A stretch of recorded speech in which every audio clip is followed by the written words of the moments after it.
Recording. Today's date is December 19, 2021. We are having a Israeli-Palestinian Confederation simulation with Knesset member OFER CASSIF. We are here to simulate how a common government for the people of Israel and Palestine could make peace between the Israelis and the Palestinians, but not only between the Israelis and the Palestinians, also between Israel and the entire region in the surrounding areas. We are proposing the creation of a common government for the people of Israel and Palestine that will exist simultaneously and together with the Israeli government and the Palestinian government. This would be a secular democracy based on secular principles with the legislative branch, the parliament, the executive branch, the president and vice president, and the judicial branch with judges. All would be equal to Israelis and Palestinians from Israel, the West Bank, Gaza, and Jerusalem, 14 million people. So that it is clear, we are not proposing the dismantling of either the Israeli or the Palestinian government. We are saying that the common government will exist simultaneously with these two or three governments. My name is Joseph Avasar. And if you want to reach me after the simulation, my email is josephavassar@gmail.com. Our website is ipconfederation.org. It is in 3 languages: Arabic, Hebrew, and English. If you wish to read the Constitution, you go to the English Constitution and you will see that the Confederation government has a constitution, and it spells out the structure of the common government, and it spells out how elections will take place and what is the jurisdiction of the Israeli Palestinian Confederation government and the sovereignty of the governments of Israel and Palestine. Like I said, it spells out the 3 branches of governments, and it spells out that it would be a secular government that separates between government and religion. So it would be completely secular for the Israelis and the Palestinian people together. You can also go to the question and answer portion of the website, and you'll read the whole thing in a question and answer format. Today we have Knesset member OFER CASSIF. OFER CASSIF is an Israeli Knesset member serving in the joint list consistent mostly of Arab Israelis. He received a PhD in political philosophy at the London School of Economics, focusing on Marxism, nationalism, and democracy. He completed his postdoctoral fellowship at Columbia University and subsequently lectured politics and philosophy at the Hebrew University in Jerusalem. In April of this year, Mr. CASSIF participated in a demonstration against the ethnic cleansing of Palestinians in East Jerusalem, at which point he was badly beaten by Israeli police officer. Haaretz reported that subsequently he said, "I object to the ideology and practice of Zionism. It's a racist ideology and practice which espouses Jewish supremacy." So that it is clear, we are inviting people with all sorts of points of views to stress test and examine the formula that we are proposing. Next time on December 27, we will have Richard Falk, who is a professor of international law. In January, January 9, we will have Gadi Baltiansky, who was a press secretary for Prime Minister Ehud Barak. On January 23rd, we're supposed to have Galia Golan, but I just received an email before this simulation that she will not be able to make it. Hopefully, she'll come in on another day, but she's a professor of government at the Interdisciplinary Center in Herzliya, Israel. In February, we will have Jonathan Kutab, who is a Palestinian civil rights lawyer. In February, we will have, February 20th, we have Professor Sami Smuha of the Haifa University in Israel. He's an expert on Israel and the Middle East and economy and society. In March, we will have Professor Alon Ben Meir from the University of New York. He's a professor of political science.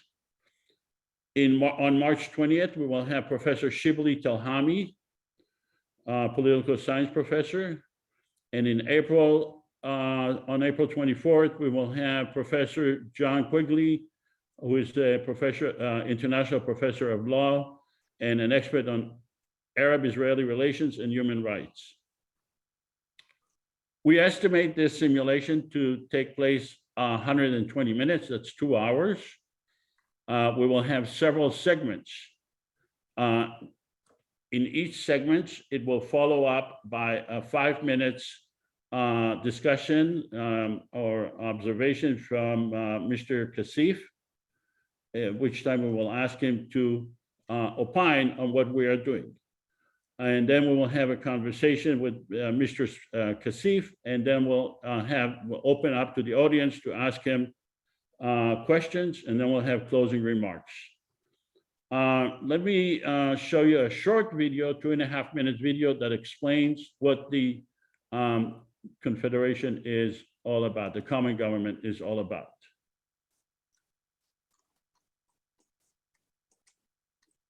The conflict between Israelis and Palestinians has endured for generations, and instead of time. Okay.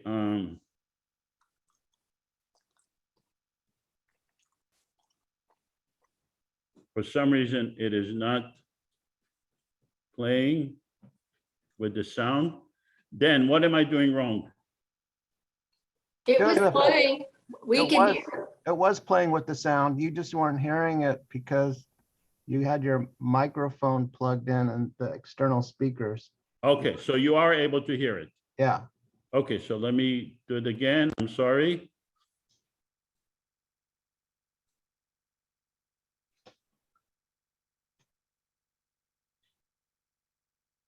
Healing the wounds. It's only caused the anger to fester and the violence to grow. But what if there was a way to alleviate the tension? Something that may not outright solve every problem, but at least create a forum that encourages a peaceful compromise. Welcome to the Israeli-Palestinian Confederation, a common third government between the Israeli and Palestinian citizens, specifically designed to foster peace, tolerance, and economic prosperity between the two nations. Here's how it works. First off, both Israel and Palestine will keep their respective governments. Israel's Knesset and the Palestinian National Authority will remain unchanged. The Israeli-Palestinian Confederation, IPC, will be a third entity acting as a unifying agent between the two.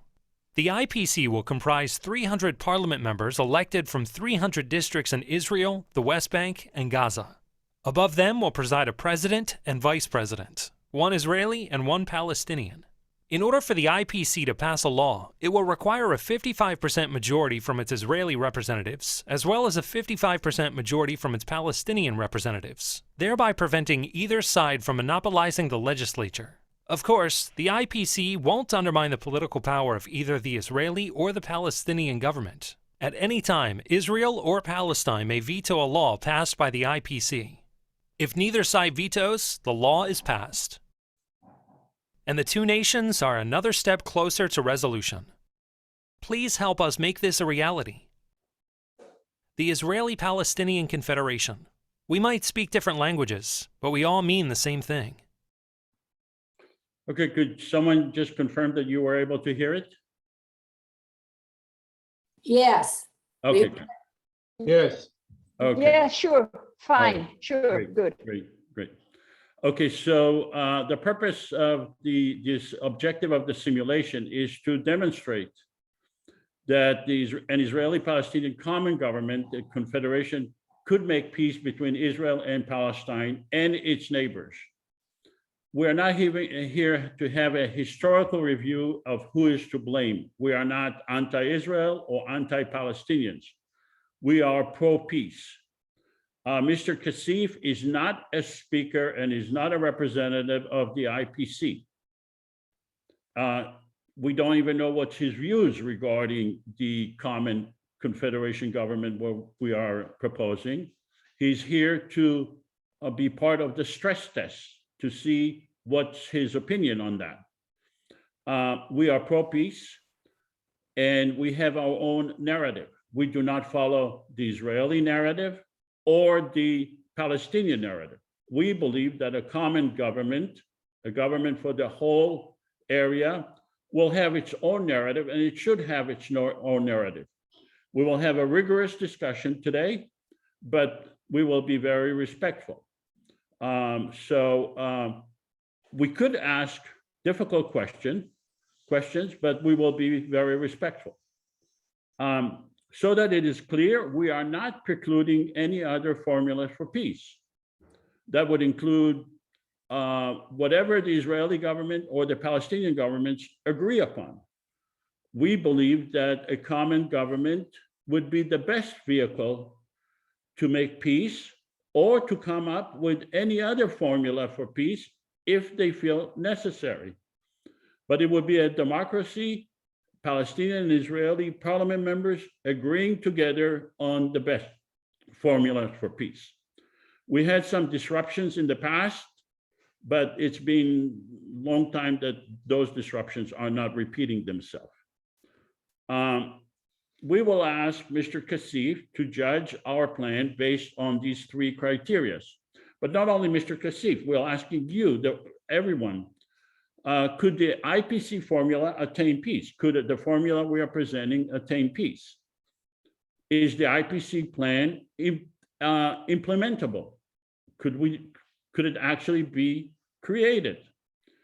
And the last criteria, is there a downside for either the Israelis or the Palestinians in having a common government? Please remember these criteria and keep them in mind when you judge the formulas that are being presented to you at this simulation. We are proposing legislation for demonstration purposes only. We are not actually the common government. This is only for demonstration purposes. We will also vote on legislation. What we are showing is what we believe a common government could be doing, could be passing legislation. And what we are showing today, because of the limited time, is at the tip of the iceberg. We think that a common government could do a lot more than what we are showing here today, but we are trying to show in every simulation. We're asking you, when you critique what we are doing, is look at the big picture, avoid technical arguments, try to suspend reality a little bit. And we're also asking you to refrain from comments. Questions are okay. The difference between a question and a comment, if I show you an airplane and you say, Joseph, how does this thing fly? That's a question. That's fine. It's encouraged. Ask questions. But if you say airplane, I will never board an airplane because airplanes are unsafe, they crash, they cause pollution, that's a comment. Keep the comments to the end or use the chat feature for your comments, if you don't mind. I'm going to be insisting on that. So I may be a little rude on that aspect because we need to move along. There's a lot of business we have to pass. These are facts that we will have to accept. The Israeli Prime Minister represents Israelis only. The Palestinian leaders represent Palestinians only. So these are facts, but we're asking you to accept certain assumptions. Let me get my pen. These are assumptions that we are asking you to accept for the purposes of this simulation only, so that we can demonstrate what we are doing. You'll have to accept that we held an online election and it lasted 3 months for the entire area of Israel, the West Bank, and Gaza and Jerusalem, 14 million people. That these elections were just held, and we have 5 million people voted. In other words, out of the 14 million people, 5 million people voted, 3 million Palestinians voted, and 2 million Israelis voted. This is part of the assumptions that you'll have to accept for the purpose of conducting this simulation. That the president was elected. For the purposes of simulation, I am saying that I was elected the president, Joseph, but so that you do not get the impression I do not want to be the president. I am not intending to be the president. I'm not even eligible based on the Constitution to be the president. So just assume that I received 1.5 million votes and that a Palestinian lady received 1.3 million votes, and we are going to rotate in 2 years. She will become president and I will become vice president, but we both have constitutional duties in terms of our responsibilities based on our branch, which is the executive branch. We are part of the executive branch. We also want you to assume that 300 parliament members were elected. And I'm going to ask most of you to act as parliament members in this simulation. Each parliament member represents 47,000 people. So these are the assumptions that we will have to work with today in order to, where is my red pen?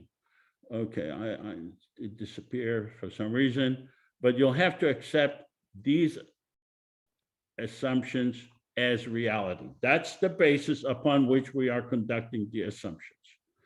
So does anyone have any questions regarding those assumptions? Mr. CASSIF, are you willing to accept those assumptions for the purpose of this simulation?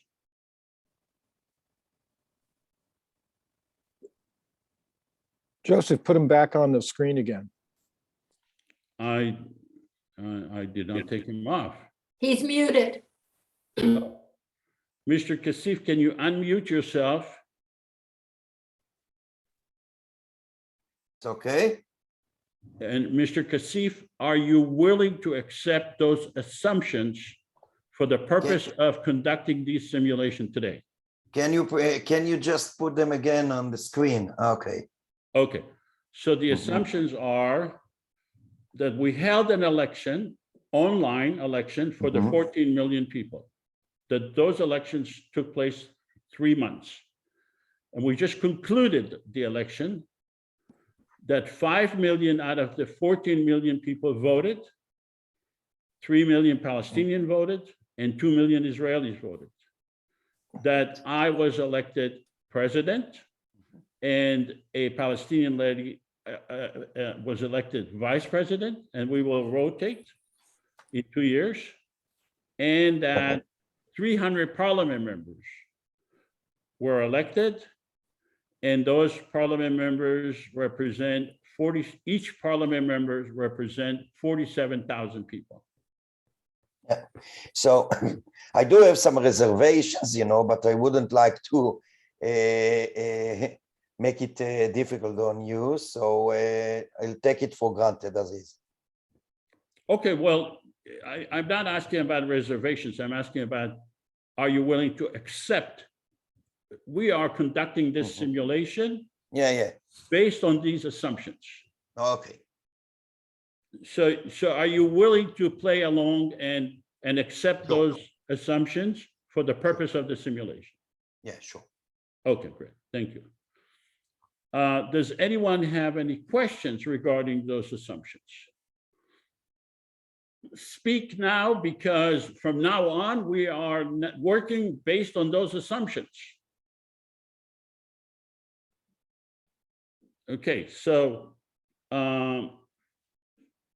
let's go on to the next step, and that is, because we were elected, we need to have volunteers to act as, we need one person to act as the Prime Minister of Israel for the purpose of this simulation. Do I have a volunteer to act as the Prime Minister of Israel? Yes, Joseph, it's Amnon. I'll volunteer. Thank you. Do I have a volunteer to act as the PA president?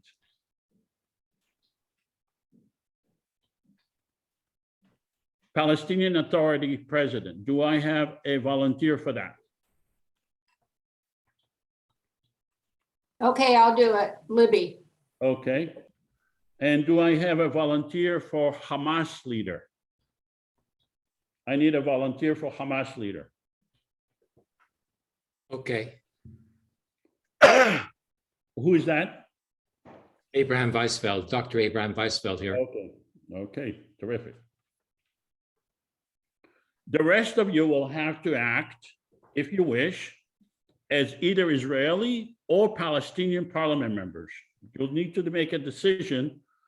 Are you representing a district in Israel or a Palestinian district? And by the way, that those districts could be a mixed districts. It could be, in other words, you could be a Palestinian who was elected by Israelis or Israeli who was elected by Palestinians.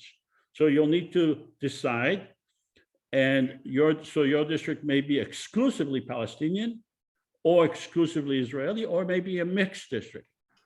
So let's practice taking a vote. You'll have to decide.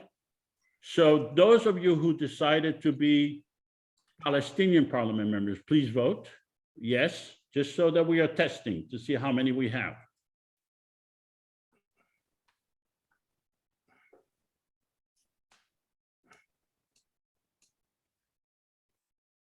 Okay.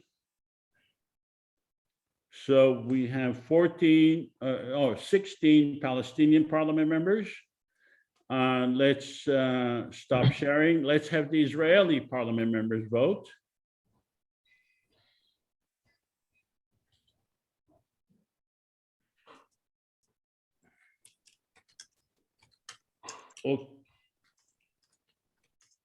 Okay, let's stop sharing. We have 11 Israeli parliament members, and some may join later. It's okay. So now that we have the governments and we have the parliament, let's move to the Constitution. And I'll read you the Constitution so that this is just a summary of the Constitution. The full Constitution is Excuse on me, our Joseph. website. Joseph, there's a question about the Confederation in the chat box. I think it's very good. Would you mind looking at that? David Mandel poses this question. Sure, sure. I don't see, okay, let me.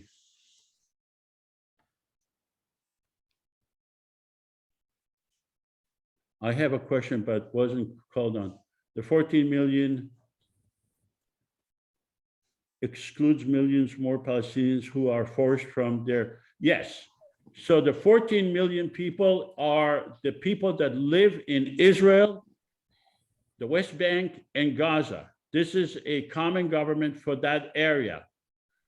The Palestinian governments and the Israeli governments and the Hamas governments, they represent the Palestinian the Palestinian governments represent the Palestinians all over the world, if they so choose. But so that it's clear, when the Palestinians and the Israelis have their elections, they only include people that are citizens and residents of Israel, Palestine. And so the Confederation does the same. But we are a separate government for the people of Israel and Palestine in that area, in Israel, the West Bank, Gaza, and Jerusalem. So let me read the Constitution. Yosef, if I may, that doesn't really answer the question. The question is whether those Palestinians who were forced out of their homeland have a right to come back and to join within this the population that will be ruled by this confederation. I see. Well, that would be up to the parliament to decide. I am not the king. I am not deciding whether they have the right or not. We have 300 parliament members, Israelis and Palestinians. Are you Israeli or Palestinian? In your In the simulation, simulation. I decided to be a Palestinian. Okay, so you will have to, we have a proposed legislation on that aspect. Right. Yeah, I have serious problems with that, but let's not get into a debate now. Okay, yeah, well, yeah, all right. So we believe that Palestinians and Israelis are entitled to equal rights under the law and guaranteed human rights and freedom. The Israeli-Palestinian Confederation does not intend to supersede or supplant the Palestinian or Israeli governments, nor to abrogate or undermine any agreements between those governments. We recognize, so in other words, we are saying in this constitution, the Israeli government and the Palestinian government, they can agree to whatever they want, and constitutionally, we do not intend to supersede or undermine any agreements between those two. So they can agree on 2 states, they can agree on 1 state, they can agree on borders, whatever it is they want to agree. We, the common government, are constitutionally prohibited from superseding those agreements. We recognize the need to work with the Israeli and Palestinian governments. Our purpose is to resolve conflicts and to expand the relationship between the Palestinians and Israelis in a fair and equitable manner. We believe in equal rights under the law, guaranteed human rights and freedom for all. We voluntarily give the legislator and the governments of Israel and Palestine a veto power over legislation we pass relating to the domain of control of those governments. So that's critical. As parliament members, we are giving them a veto power, the Israeli and the Palestinian governments, over legislation we pass that is relating to the domain and control of those governments. We believe in the separation of power between the legislative, executive, and judicial branches. We believe in the creation of a permanent secular government for all the people residing in Israel and Palestine. We believe in having separate judicial branch relating to the Israeli-Palestinian Confederation legislation with Israeli and Palestinian judges with a system to avoid biased decision based on nationality. So does anyone have any questions regarding this constitution that was just read to you? I'd like to ask a question. Yeah, go Just given the form of this constitution, would this confederation be able to make peaceful gestures and relationships with neighbors outside, besides Israel, between them, but with the neighbors? How would that work?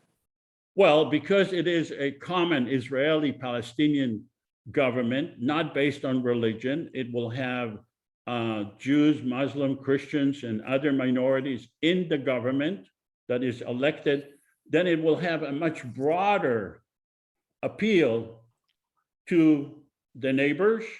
It is not a Jewish government. It's not a Muslim government. It's a secular democracy. In fact, we will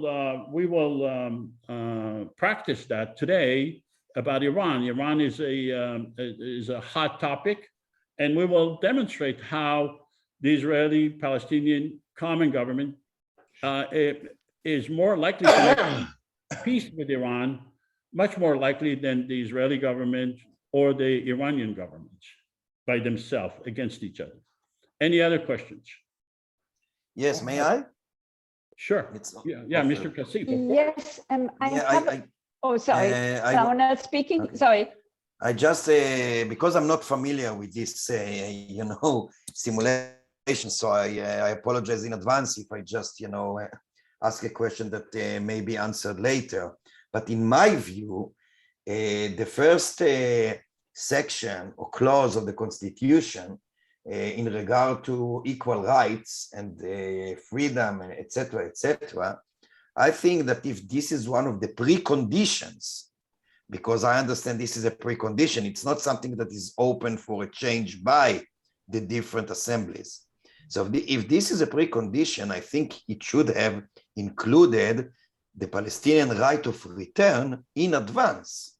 So in that sense, I don't think that it's something that should be open for a discussion between those who are involved, but this must be a precondition for a just and equal constitution. Yeah, well, like I said, this is a common government for the people of Israel, the West Bank, and Gaza. And we want to include the Israelis and the Palestinians in accepting the Constitution. And in our view, if you create preconditions, then you are likely to lose either the Israeli side or the Palestinian side. So we are against preconditions. We are in favor of creating a general statement about equality that would appeal to everyone. And then the parliament, you're basically asking the same question that Mr. Mandel asked. Then the parliament, with Israelis and Palestinians together, they will take specific issues, but we do not think that it is constructive to have precondition to a constitution. Any other questions? I have a question perhaps at this point. Yes.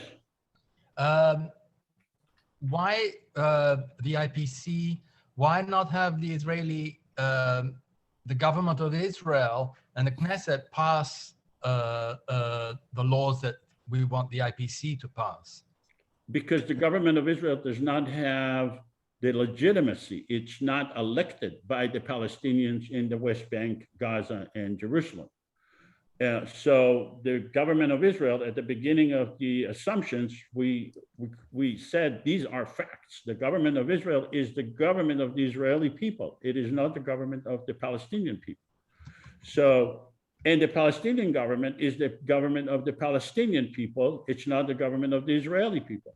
We are the government of everyone, the 14 million people. We were elected. We opened ourselves up to election for 14 million people, and we got 5 million votes. So we have the legitimacy to enact legislation that would have jurisdiction over the whole area. The Israeli government and the Palestinian governments do not have that jurisdiction because they don't have that legitimacy because they haven't been elected by these people. Any other questions? I see people raise their hands, but I don't see who you are. So please just shout your question. Yeah, I had my hand raised. Well, it's yeah, Olivia, okay, Joseph. Go ahead, Olivia. Oh, sorry.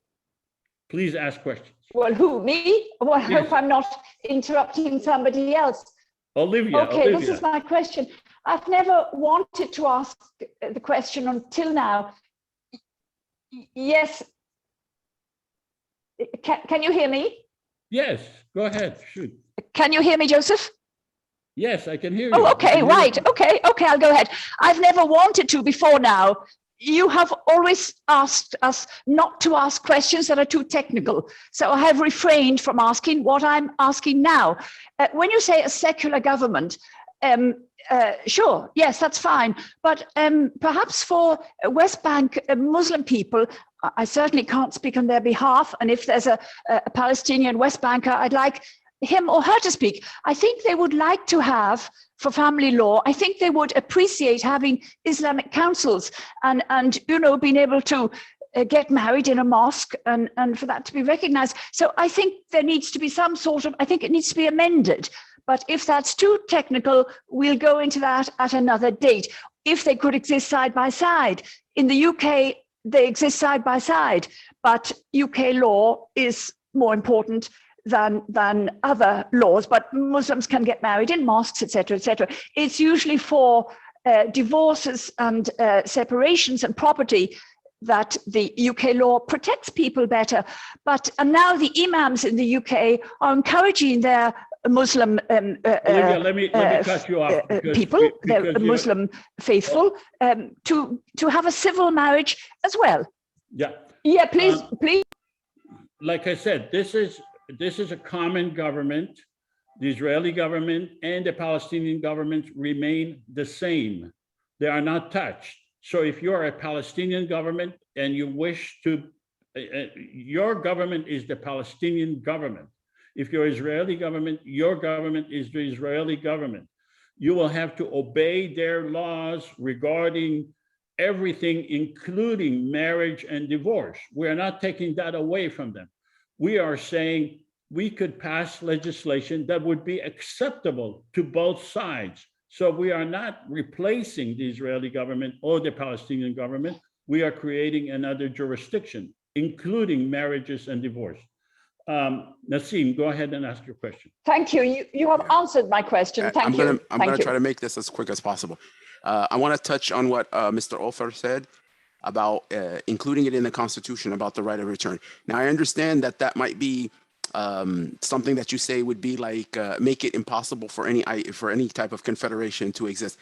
But the problem from the Palestinian perspective is that whenever we put issues to be discussed later, like we did with Jerusalem. What is your question? So my question is, at least can we have in the Constitution something that doesn't hinder the process of the right of return, that says that they will authorize and not hinder or block the government's capability to give the right of return to people?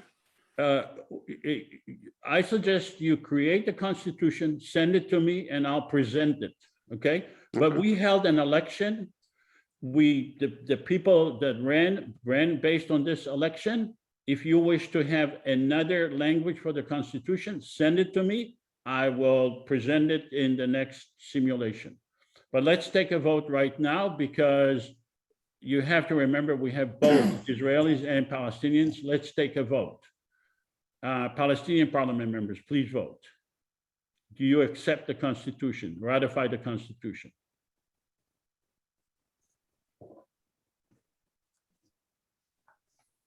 Okay, let's end the polling.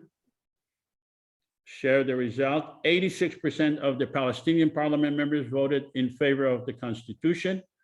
Let's go to the Israeli parliament members.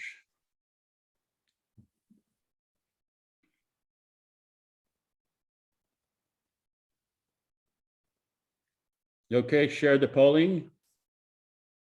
91% of the Israeli parliament members voted in favor of the Constitution. So let's stop sharing, and let's have Mr. CASSIF now opine on this Constitution. I'm going to stop sharing, and let's go to Mr. CASSIF. You want some comments about the Constitution, you mean? Yes. Okay. So I'll try to be brief, and I wrote to myself in advance some comments in regard to the Constitution. So one thing is we believe that the Palestinians, Israelis are entitled, etc. I think it should be mentioned explicitly that those equal rights are not only rights under the law, but they must be a bit widened. And also, I think that they should include, again, explicitly, national rights. If I have the time, I can explain what I mean, and or perhaps I allow myself. Please stop me if you see that I'm talking too much. I think that one of the issues to reach a just solution to the situation, and I emphasize the word just, because some people talk, many people talk about peace, but this is not enough. We need a just peace, which obviously means that the occupation should be eliminated 100%. Now, to eliminate the occupation, one way or another, one state, two states, I think that national rights, the Palestinian national rights, should be included explicitly. Because for instance, in the political discourse in Israel, everybody talks about the Palestinian national minority within Israel as if the minority has its rights, but of course they totally ignore, not to say reject, the national rights. I think that should be explicitly inserted here. I go further. Our purpose is to resolve conflicts and to expand the relationship between Palestinians and Israelis in a fair and equitable manner. Now, the question is, what's the meaning of equitable? Who exactly is going to decide that? Because under the current circumstances, there's no balance of power. And without a balance of power between the Palestinians and the Israelis, it's going to be very biased, or there is a risk, at least, of a biased perception of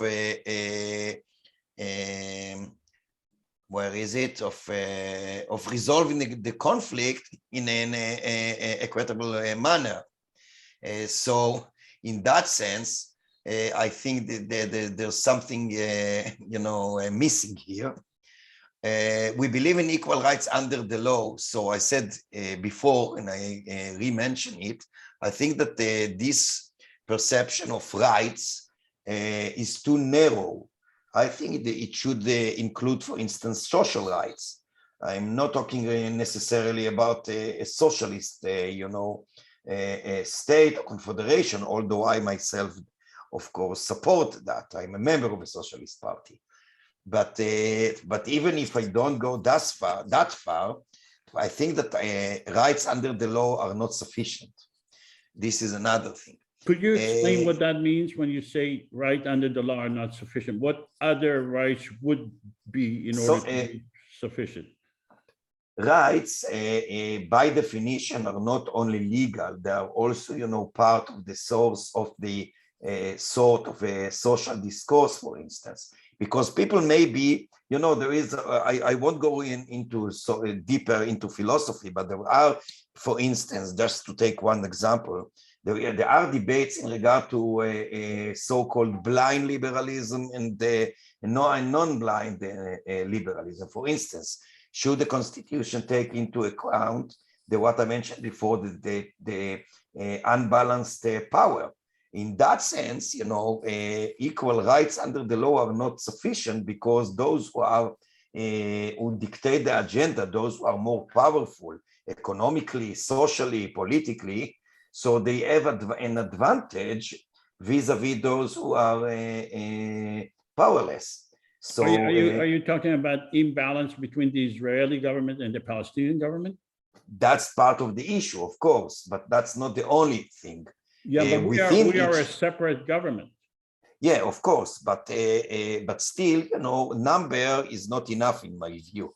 Even if there is just to take to give an example, there is an aroma here of some systems that were adopted in the past in, for instance, Cyprus, Lebanon, and even that still exists in Belgium. And in most of those places, the system of consensus, I cannot say that it's too, it is called in the literature, consensus, it's difficult to say, but a form of democracy that is characteristic of Belgium, for instance, and with slight differences existed in, as I said before, in Cyprus, Lebanon, the Netherlands, Switzerland, etc.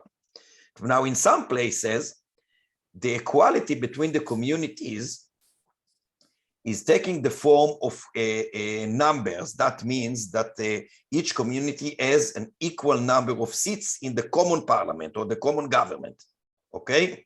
In some other forms, the powerless, in order to achieve equality, so they have more seats.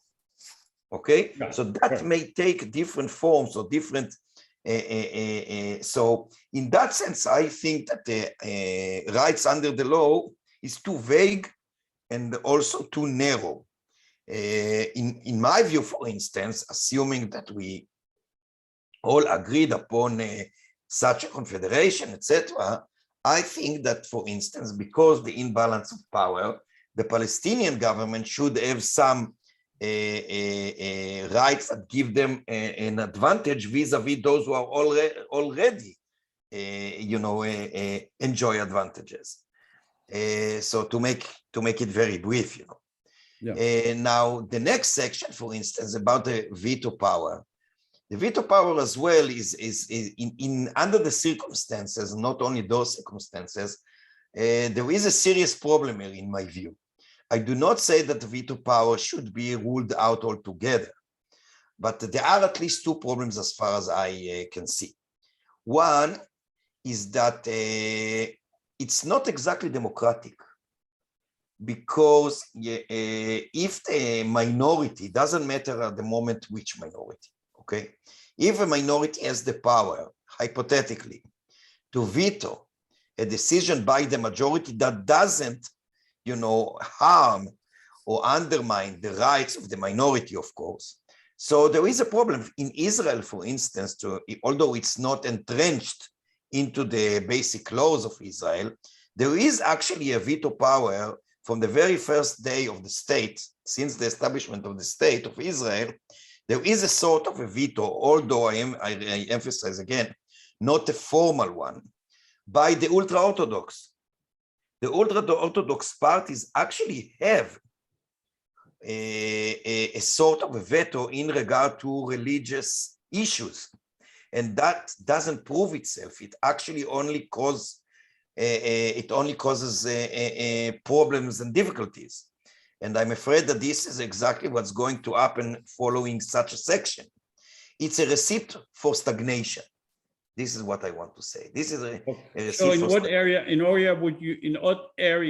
would you anticipate stagnation would be? In security, in economy, in what area?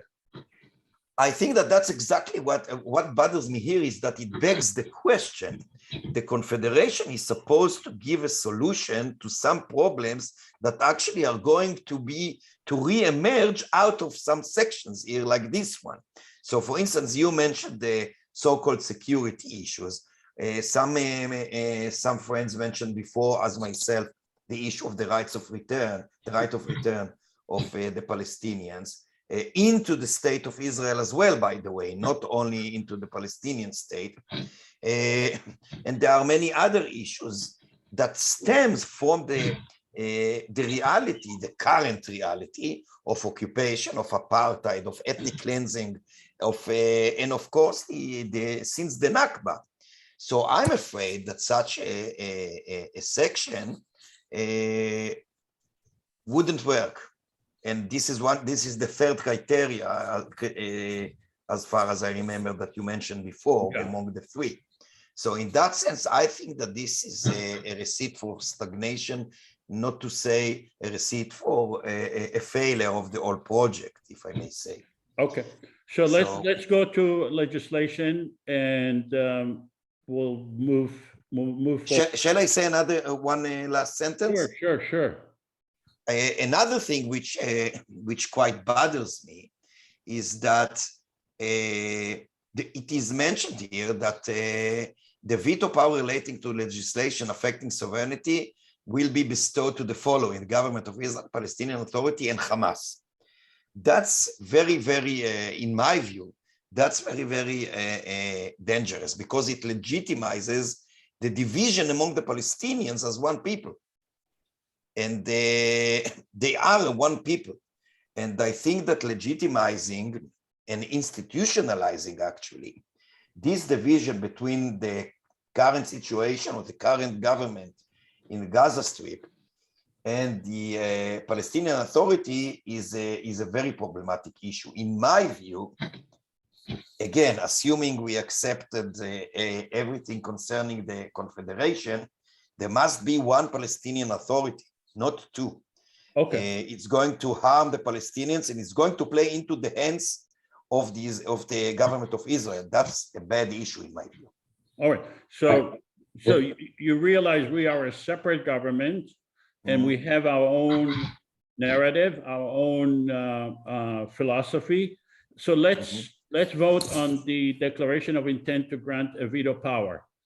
The Confederation is the government of the entire population of Israel, the West Bank, and Gaza. We hereby bestow a veto power relating to legislation affecting sovereignty to the following: the government of Israel, the Palestinian Authority, and Hamas. So, Mr. CASSIF, we are now been elected. Remember, and we are now passing legislation on that, because we think that in order to pass legislation that would affect everyone, that would make peace, we do need to give those entities veto power. So do you have any specific questions, or does anyone have any specific questions regarding this declaration of intent? Yes, of course. Yeah. Because yes. I've been trying to raise this matter now. Yeah. I agree to the Constitution, but assuming that the Confederation was composed of the two governments, Palestinian and Israeli, and each would be autonomous in their deliberations. The Confederation is a third government. It is not composed of two governments. We were elected by the whole area of Israel, the West Bank, Gaza. We are a separate government. Yes, I understand that. But the point is that. So what's the question? The point is that that in a confederation, you have a federal council, of course, but you have the constituent governments as well. I'm supporting the principle, the Jewish Bundist constitutional principle of national cultural autonomy. And so I believe you are the Hamas leader. Yes. Okay. So, I support the principle of national cultural autonomy reciprocally for all peoples. And includes the Jewish people and Palestinian people. National cultural autonomy is the Jewish Bundist principle, a constitutional principle that applies to all. Now, okay, but in this simulation, you are a Hamas leader. Yes. You have two identities. And I'm calling upon the right of the Palestinian government to decide to invite the Palestinian refugees back to the territories for which it is responsible. Okay, so let's take a vote on this declaration of intent to grant the veto power. Palestinian parliament members, do you agree with this declaration? Do you support the declaration to grant the veto power?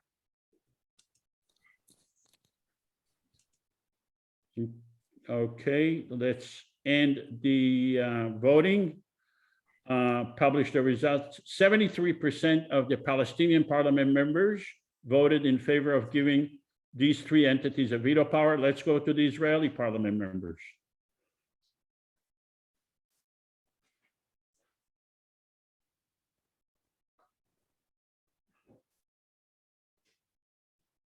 Okay, let's end the polling.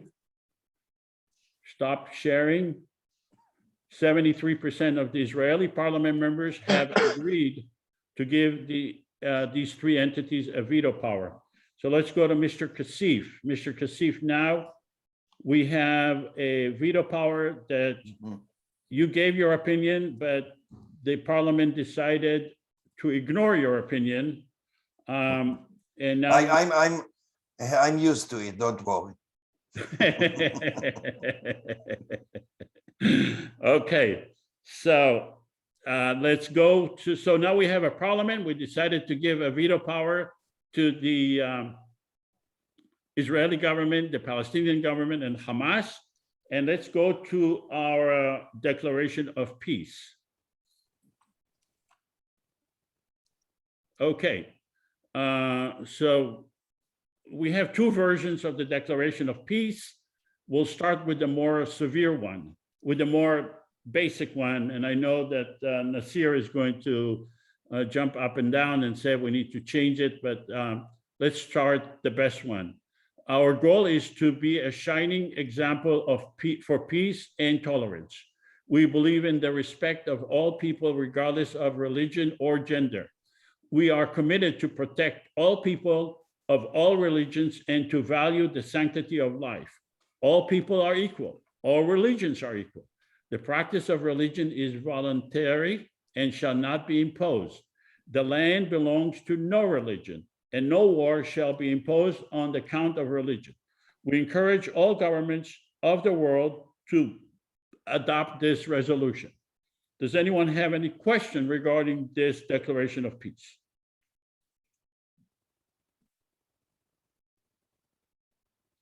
Okay, hearing no questions, let's have the Palestinian parliament members vote. Do you agree with this legislation? Palestinian parliament members.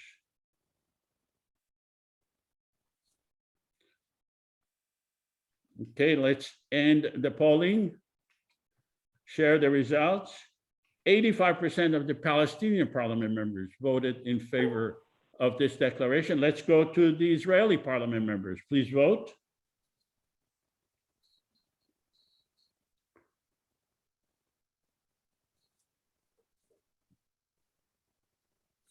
Let's end the polling. 88% of the Israeli parliament members voted in favor of this declaration. Let's stop sharing. Let's go to Mr. CASSIF. Do you have any comments regarding this declaration of peace that was just passed by the Common Parliament?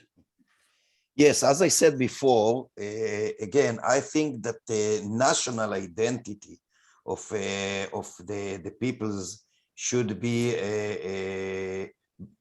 part of the equality in question, because it's very easy, and actually it is taking place for ages in Israel proper, that the Palestinian citizens are said to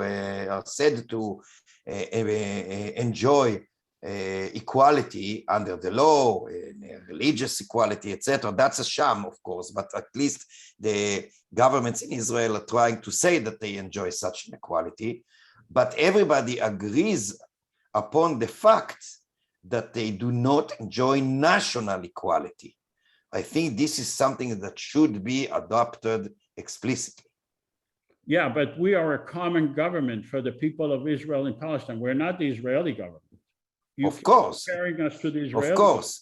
Of course. But at the same time, there is a section here that talks about, all religions are equal.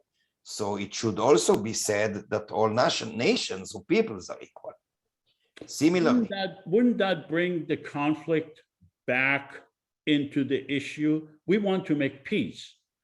I think this is a basic requirement exactly for that, for peace. Okay, why is that a basic requirement in making peace? Because this is a national conflict, as far as there is a conflict, because again, the occupation is the basic. But this is basically, or substantially, we are talking about a national conflict. And in order to solve the national conflict is between the Israelis and the Palestinians that are being represented by their government. We want to make peace. We want to transcend. Yes, but don't forget that within the state of Israel, 20% of the citizenry are Palestinians, and they are entitled to national equality within the state of Israel as well. So I think that to mention the national equality is exactly to address this specific issue. Yeah, but we are a separate government. We are not here to address the needs of 20% of one segment or another. We are here to address the need of the whole area, 14 million people. Absolutely, but again, in my view, in order to address the issues that you mentioned, national equality is part of the formula. I think it is a necessity for the formula to succeed. I think that without referring explicitly to the national equality issue, it's not going to work, because again, the inequality between the peoples are entrenched into the situation for so many years, and this is a very delicate issue, especially for the Palestinians who at the moment live under occupation and discrimination. So in my view, I think that should be included. But when you say it's not going to work, what is the basis? What is your basis upon which to say that? Because the only thing you're used to is two governments, two national identities fighting each other. And here we are creating a new entity, a common entity. And Sure. I don't think that you have the foundation or the ability to say whether or not it's going to work. Look, I'm not claiming to be, a prophet, so that's not what I went to say. But looking at the history and the evolution of the situation in the Middle East in general, and of course in Palestine/Israel in particular, and knowing, I guess, I think I allow myself to say, knowing the history and the seeds of the conflict and what's going on at the moment as well, I guess that without an explicit reference to the national issue, it's going to be very difficult on the Palestinians to live with such a constitution peacefully. And because this is part, especially not only, but especially for those Palestinians who live within the state of Israel. They want to be regarded as Palestinians as well, although according to the constitution, they are going to be part of the state of Israel, not of the state of Palestine. So although we are talking about two entities, for those two entities to work together under a just constitution, and in order for this constitution and confederation to work, given the history and the political situation, I think that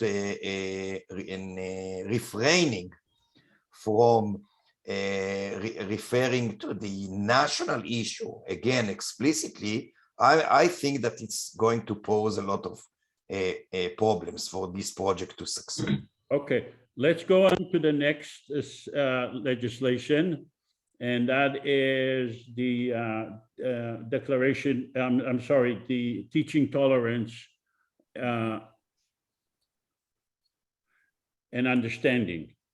Both educational systems to teach tolerance in their public schools devote a certain number of hours for both sides to teach the history of the Israelis and the Palestinians, as well as teaching Arabic and Hebrew. Create a mutual task force to ensure the teaching of both languages. Educators to draft textbooks together and arrange for a regular exchange of teachers. Public media on both sides to provide fair and equal coverage daily for teaching tolerance. IPC is a facilitator to ensure that both sides are fairly represented. And this one, we hereby submit this legislation to the Israeli government, the Palestinian government, and the Hamas government. We bestow upon them a veto power which may be exercised in the next 60 days. Does anyone have any question? Does Mr. CASSIF, do you have any question regarding this piece of legislation? No, I don't. Okay, so let's take a vote. The Palestinian parliament members, please vote.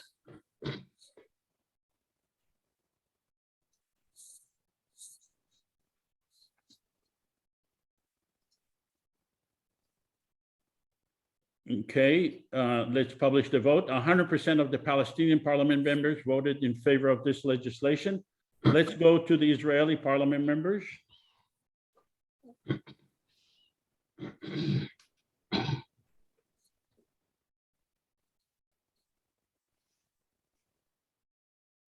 Let's publish the vote. Share the results. 100% of the Israeli parliament members voted in favor of this legislation. Let's go to the Israeli Prime Minister. Mr. Prime Minister, are you going to veto this legislation? No, I'm not. Just one quick addition regarding the textbook. I think the drafting of new textbook that will definitely promote tolerance and eliminate all the other versions of hatreds that they're published before. So that that is a very big must, in my opinion, but I will not veto that. Okay, let's go to the PA leader. Mrs. PA leader, are you going to veto this legislation? No, I'm not. Okay, let's go to Hamas leader. Are you going to veto this legislation? Mr. Hamas leader.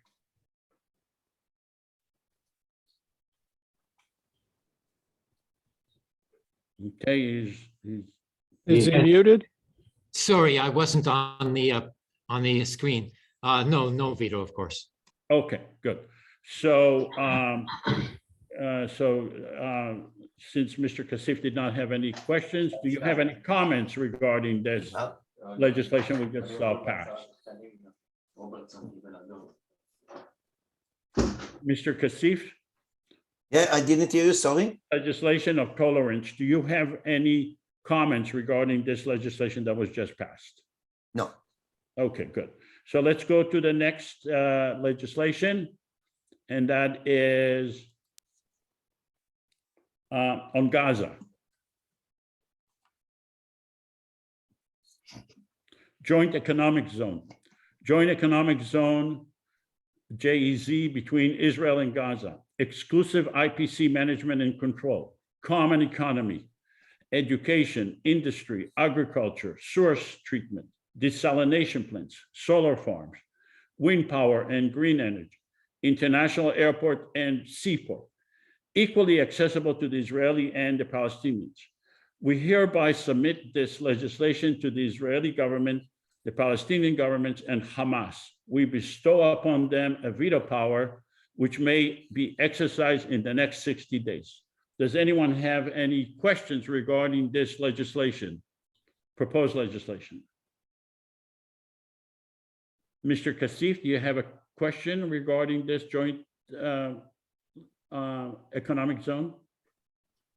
I don't think I have some, thoughts about the joint economic zone, but I don't know how much it is relevant specifically to our discussion. So I just say it in one sentence and let you decide whether it is relevant. I'm afraid that, again, under the circumstances, a joint economic zone which doesn't take into account the huge differences, the class differences, the social differences between the different peoples, the different communities, because as everybody knows, again, we are not talking about, I guess, we're not talking about an utopia that is supposed to exist in 100 years, but under the current circumstances, we are dealing here with huge differences between the three economies. The situation in Gaza, as everybody knows, is worse than a so-called third world situation. The starvation, the lack of resources, everything, so the situation there is terrible. On the other hand, at the same time, in the West Bank, and for our case, including East Jerusalem, again, the situation is much better than in Gaza Strip, but still there is a starvation and unemployment, a huge amount of unemployment. And of course, the situation within Israel, although as usual in a capitalist society, there are always class differences and exploited and exploiters. So that situation is like that within Israel proper as well. But still, if we talk about a macroeconomy, so the situation in Israel is much closer to, say, Europe. And to make just a common, economic zone without taking into consideration those huge differences, again, in my view, is going to create a lot of difficulties. And again, forgiving for sounding, you may think that I sound too pessimistic. Perhaps I am. But again, under the current circumstances, I emphasize that, I think this is that's going to be a failure, because before there is one zone, some the differences in the situation, economic situation and of the different peoples in Gaza, in the West Bank, and in the Israel proper should be, reduced radically, not after and thanks to the common zone, but in advance. Okay, so let's take a vote on the joint economic zone. Wait, there's a question here that has to be addressed, because this joint economic zone, ignores the question of resource extraction. So Israel is claiming, both oil and gas, resource extraction on land and in sea, exclusively for itself, for its own state. So this has to be addressed in this program, and therefore, cannot vote for it. Okay, so let's have the Palestinian parliament members please vote. While we're doing that, Joseph, is the issue of security covered under the management and control phrase?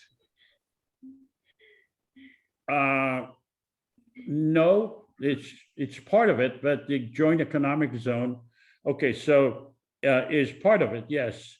So, but it's not explicitly. Let's share the results. Stop sharing. Okay, so 60% of the Palestinian parliament members voted against this joint economic zone. And let me have, can I have one Palestinian parliament member who voted against it? Please identify yourself. Yes, Dr. Abraham Weisfeld here. Okay, so Mr. Weisfeld, oh wait, you are not allowed to vote. You are a Hamas leader. Well, this is a Palestinian vote now, isn't it? Yes, but you're a Hamas leader. You are not allowed to vote. You can veto it, but you are not allowed to vote. So let's take the vote again. You don't get to be in both governments. So let's vote again.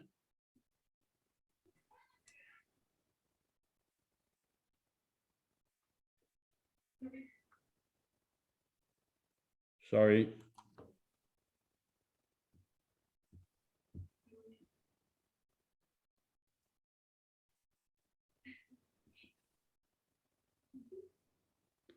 So stop sharing.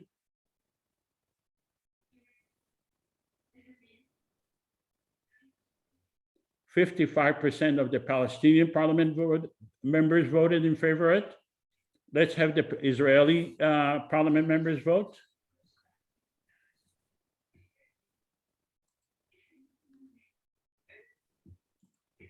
Please have Israeli parliament member vote. Dan, can you have the vote for Israeli? Hello, Dan? Yeah, they're voted. Oh, they voted? What about the Palestinian? And they voted too. And what was the Palestinian vote? I voted. 55% for 55% voted yes. Okay, and the Israeli? 70% voted yes. Oh, okay, all right. Okay, so let's go to the Israeli Prime Minister. Are you going to veto this legislation? No. Okay, let's go to the Hamas, to the PA leader. Are you going to veto this legislation? No, I'm not. Okay, and let's go to the Hamas leader. Are you going to veto this legislation? This is vetoed now. Yes. You are vetoing it? Yes.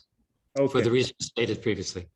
Okay, so what are you going to do with your population that has 50% unemployment, and that Gaza does not have an airport, does not have a seaport, and the whole world is looking at you and saying that you are really not in favor of peace, that you are in favor of continuing the war, and that you are actually acting against your government, against your people, because here you have at least 60 parliament members from Gaza in the common government who want this, and you're voting against them. Do you feel the political pressure to change your vote?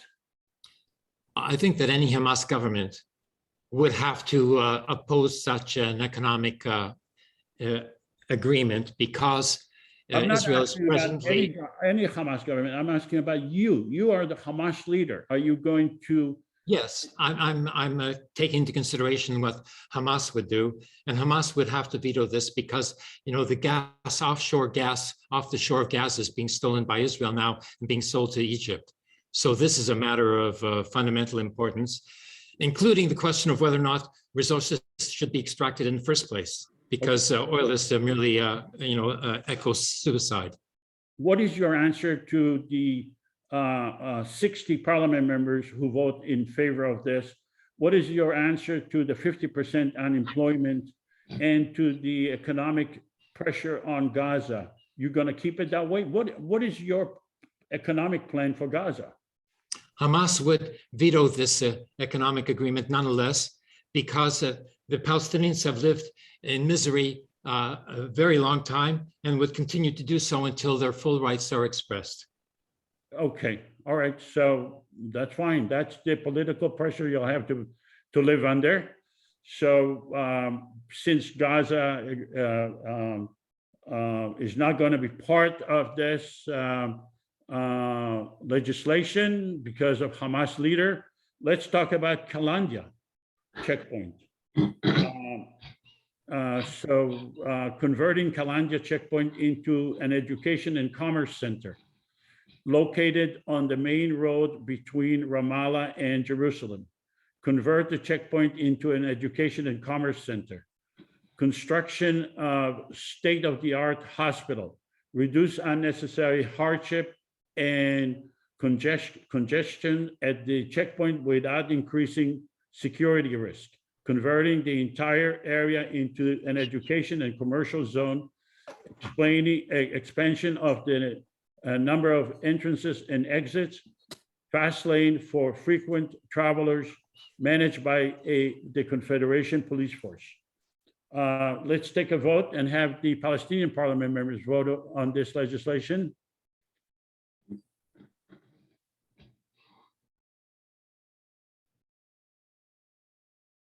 Okay, and I the polling? can't see it on the screen, Joseph.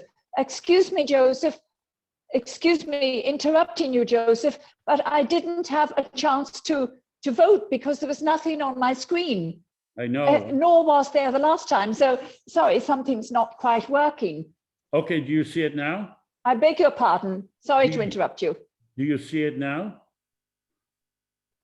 No, I see the same thing, Okay. converting Galandia, blah, blah. I see the same thing. I don't see the voting. Are you a Palestinian parliament member? page. Are you a Palestinian parliament member? Or you can just put me, you can, I am a Palestinian, you can just give me a yes for that. Okay. Yes, I am a Palestinian MP.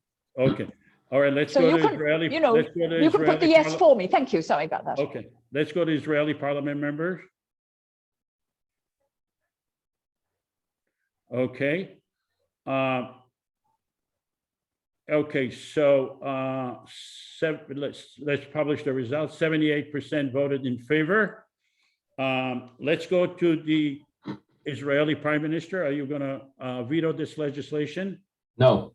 Okay, let's go to the PA leader. No.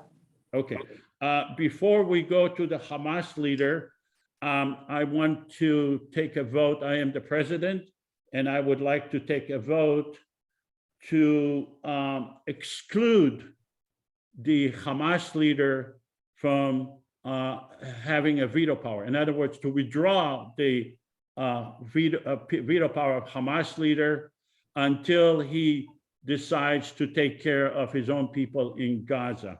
Let's take a vote on that. How many Palestinian parliament members are in favor of excluding the Hamas leader?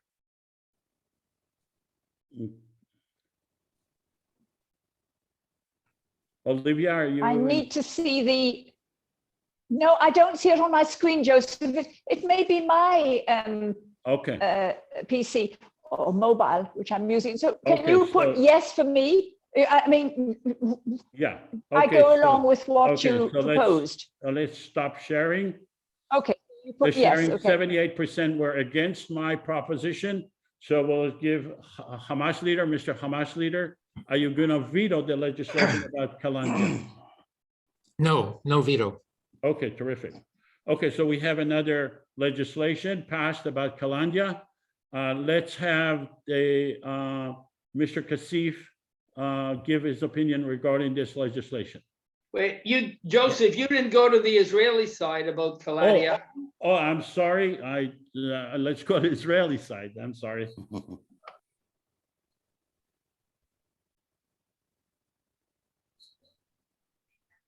Thank you so much for keeping my feet to the fire. Okay. 78% of the Israeli voted in favor. Mr. CASSIF, do you have any opinion regarding this legislation that was just passed? Yeah, I just want to praise it. I think it's a very important one. We all know that in many countries where conflicts or occupation were taken place, after a solution was reached, many of the symbols of the occupation of the conflict were turned into something symbolically speaking, and not only symbolically, but were turned into something like that. And so I think it's a very good idea. Okay, so yeah, any of the legislation that we passed, are you against any of them? I'm trying not to be. I must say that I just, mentioned some of my reservations in the starting point, So some of the legislations that we passed stemmed from the preconditions which I have problems with, but taking each and one of them as they are, I can live with them. Yeah. With all the legislation. Yeah, basically, yes. Again, given some reservations that I mentioned before. I see. Okay. Let me ask you a general question. In your opinion, is a Jewish state the solution or is it a problem? I think it's not only a problem. I think this is the problem, because the conflict between Palestinians and I would say Zionists basically in Palestine began because of the Zionist movement, what I prefer to call the Zionist invasion into Palestine. Because, historically speaking, Jews and Muslims and Christians, etc., who were living in Palestine for generations, they hardly had any hostility between them. Obviously, there were, from time to time, there were some, conflicts in regard to land, in regard to property, etc., not political ones. And once the Zionist movement began to invade historical Palestine with the intention of taking control of the land, not of living in the land. So then everything began. It is a colonialist movement with a basis in Jewish supremacy tendencies. And obviously, I think this is the cause of all of everything, not only a problem, as I said, but the problem. What's going on between Israel and Iran now, the threats that are being made at least in the public, do you see that as a real issue, or is this a political issue designed to motivate the basis on both sides? Is this a real? I think it's mainly a political issue, and that followed, by the way, many mistakes, especially on the part of the United States and Israel, because the first, when it was first presented that there was a chance of reaching an agreement, that was a very good or relatively a good solution to the whole region. I would say the whole world. But unfortunately, Trump and Netanyahu joined forces and they actually demolished the chances by leaving this agreement. So and they use it politically, especially Netanyahu. But that doesn't mean, of course, that I have any sympathy to the regime in Iran. because they are manipulative and cynical as well.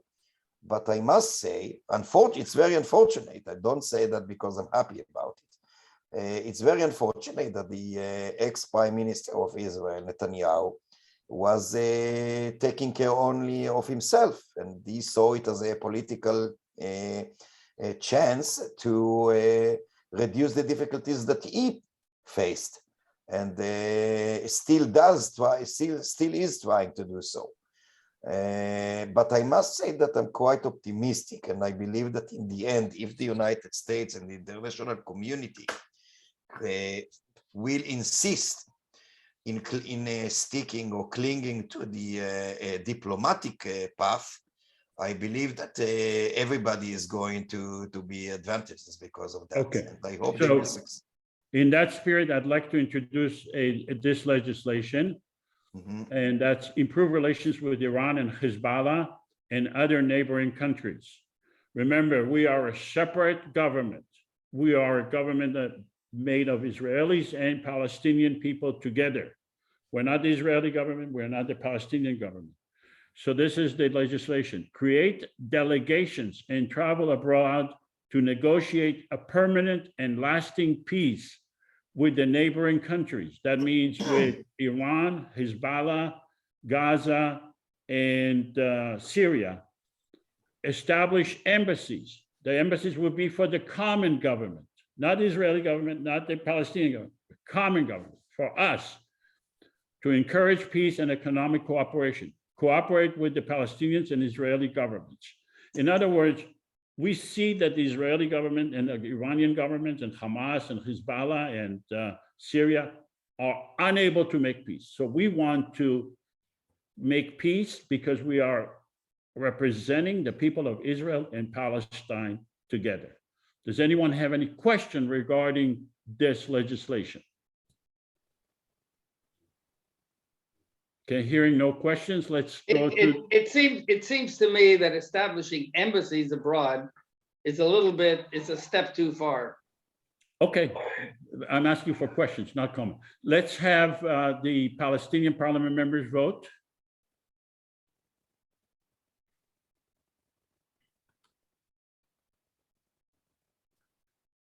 Can you vote yes for me, please, Okay, Joseph? Olivia. Okay. Olivia speaking. Can you vote yes? Yes, yes. Thank you, Joseph. Okay, Thank you. so we have 100%, and with Olivia, it makes it also 100%. Palestinian parliament members voting yes. Let's go to the Israeli parliament members. Please vote.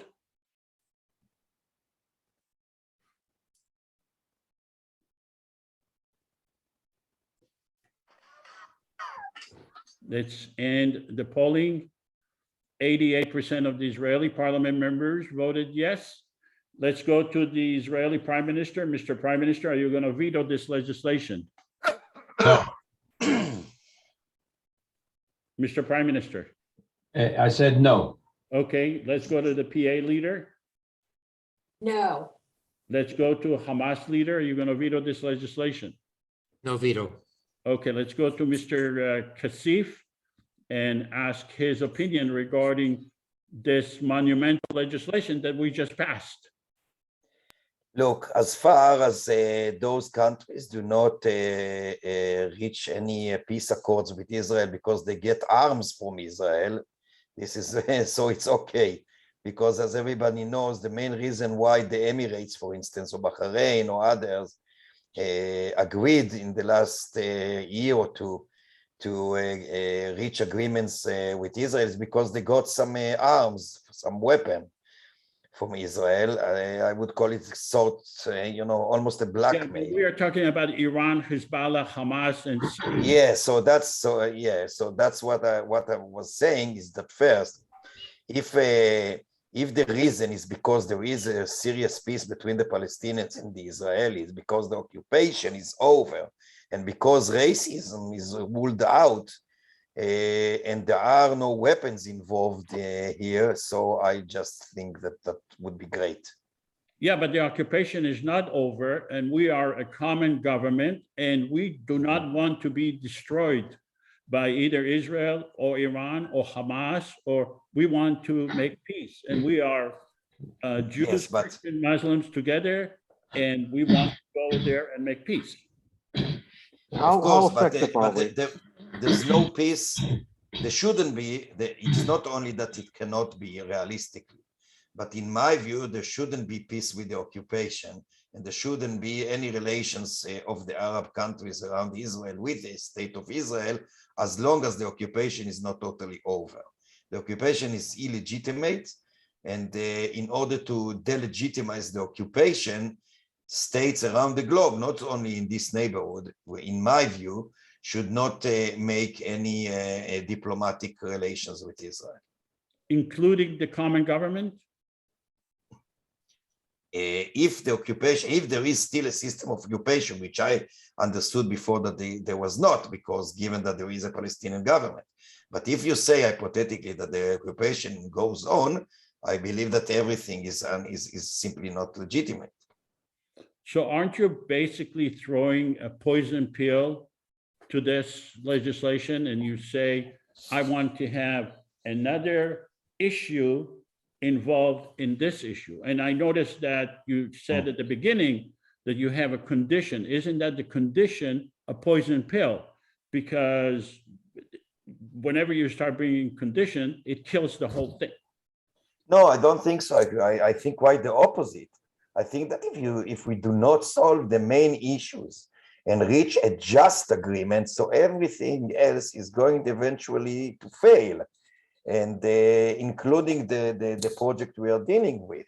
If there is a poison pill here, is the occupation. It's even worse than a poison pill, because in a poison pill you have some, you may have some time before you die. Here it's much rapid, I'm afraid.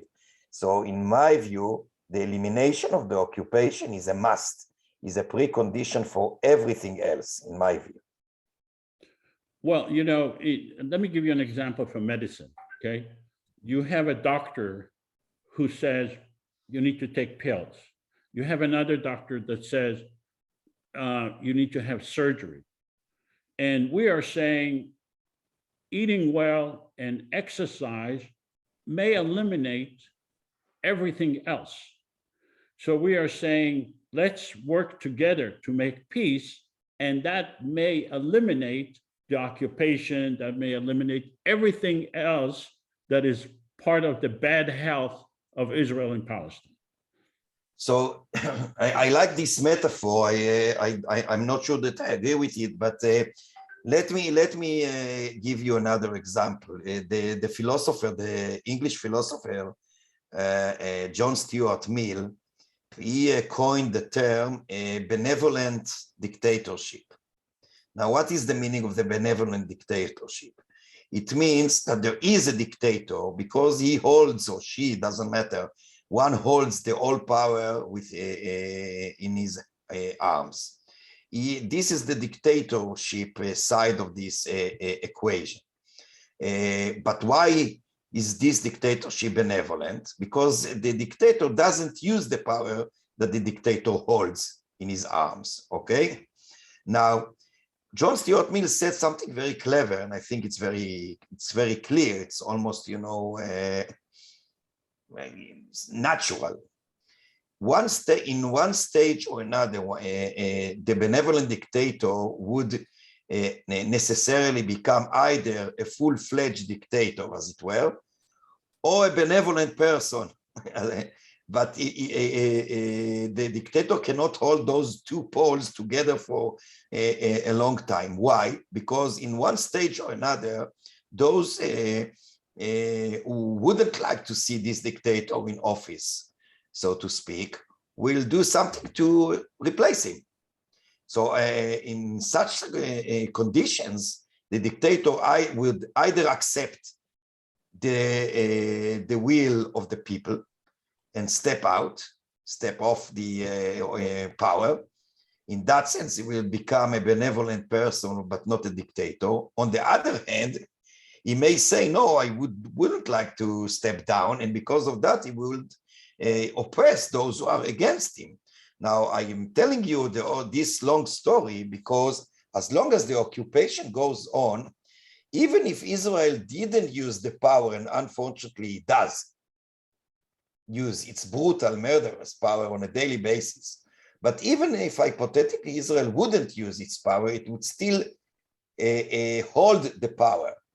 And because of that, it would be like a benevolent dictatorship.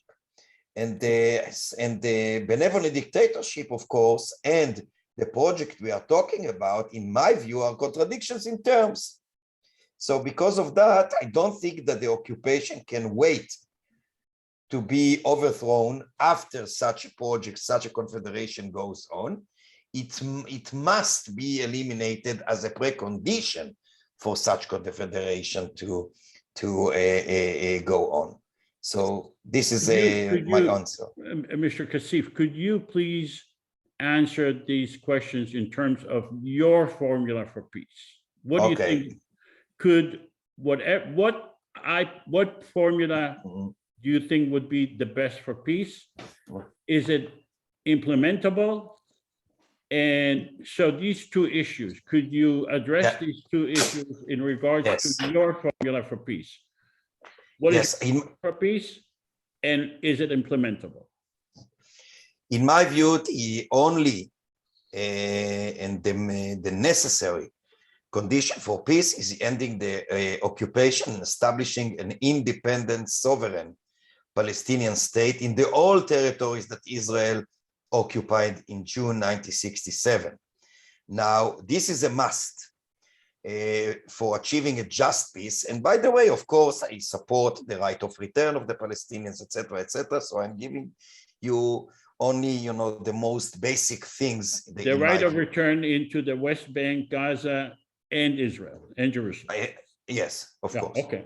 And this is one thing. Now, I think this is the only implementable solution as well, because look, for the Palestinians to give up their sovereign power over Haifa, for instance, or Jaffa, or Lod, and other places, this is a very, very difficult, you know, compromise. And they are ready. I mean, they, not everybody, but the vast majority of the Palestinians, including within the leadership, not everybody, but the majority, they are ready to compromise and to give up what they see, justly so, as their own homeland. Because everybody knows that in 1948, the Palestinians were driven out and expelled from the homeland. And the hundreds of villages and towns were demolished to the ground, on which Jewish settlements were built. For the Palestinians, to give up those places is a huge compromise. There's no chance, and justly so, that they will compromise and give up even the 22% of the West Bank, East Jerusalem, and Gaza Strip. There's no chance. And I think that they are just. They are correct. They shouldn't give up that. So because of that, I think that, that there is a must precondition of a total withdrawal of Israel from the all Palestinian territories that Israel occupied in June 1967, including, of course, East Jerusalem. There must be a Palestinian independent state in those areas.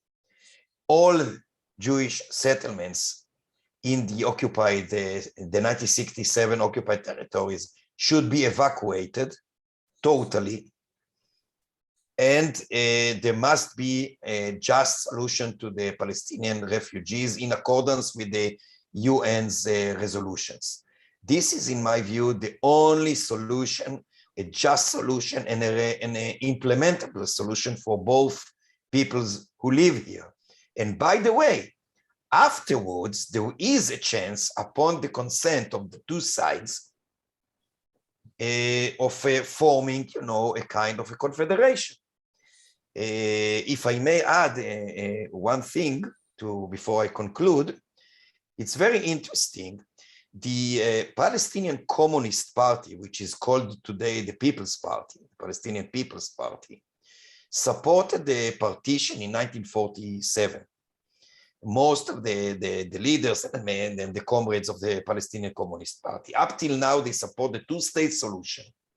On the other hand, the Democratic Front for the Liberation of Palestine, led by Naif Khawatme, who I was honored to meet twice and talk to him, they always supported, since it was established, I think it was in the end of the 60s, the beginning of the 70s, supported the one-state solution. Now, both now agree more or less that the one-state solution or federation or confederation is a possibility, but both the Democratic Front for the Liberation of Palestine and the Palestinian People's Party agree that the two-state project should precede such a possibility of confederation. The Palestinian people never enjoyed a real sense of a national self-determination. They need it. They need it for their own sake. And without that, are these your views too, or you are representing? Yes, those are my views too. Absolutely, absolutely. And but as you can see, I'm not the only one. There are many Palestinians and Jews who believe the same. And by the way, I believe that eventually this is what's going to happen. The only question here, and it is a tragic question, how much time Israel is going to be stubborn in continuing its a brutal occupation and ethnic cleansing, and how many people are going to pay the price. It's mainly Palestinians, but Israelis as well. And of course, we all want to stop it, to stop the bloodshed, to stop the suffering. And in my view, in our view, the two-state solution is a must, and with the possibility of forming a confederation later on. Are you open to have the participant ask questions? Sure, of course. Okay. Gladly. So let me call the order. First is Giacomo, then Amnon, then Charles, then Dr. Weisfeld. Let's start. And how about me? Giacomo. Actually, I had raised my hand for something much earlier, so it's not applicable. Okay. So let's go to Amnon. Thank you very much, Joseph. Ofer, Boker Tov, Los Angeles. Hello, Boker Tov. I'd like a clarification of some of your comments that you made before. So just tell me exactly what you mean by that and how you are going to see that, and I'll give you those comments. First of all, you said Israel is the problem. That's what you said, that Israel is the problem. Secondly, that's what you said. I'm quoting you verbatim. No, I didn't say that. If you mean that I said that the state, the very existence of the state of Israel is the problem, no, whatsoever. I've never said that. No, you said Israel is the problem. You said as follows. You said Israel is not only a problem, Israel is the problem. Not Israel, Zionism, not Israel. No, wait. You also said it. I don't want to argue. I just want to ask a question. You also said that the Zionists invaded Israel. You kept going to the past, that if we want to go to the past, which is not my opinion, I think we should go further from here. Forget I agree. Past. But if you go to the past, the Jews were there for 3,500 years before Islam came into being. But let's not go into the past, because in my opinion, there is no future in the past. So let's move on. What can we go from there? Then you said the Zionists invaded Israel. Then you keep on saying the word occupation. In every one of your comments, you mention occupations. So I'd like you to tell us, please, what exactly do you mean by occupation? And if you mean that Israel must return to the pre-1967 borders and allow all the refugees that were driven out, not by Israel, by the way, by their own leaders, to come back.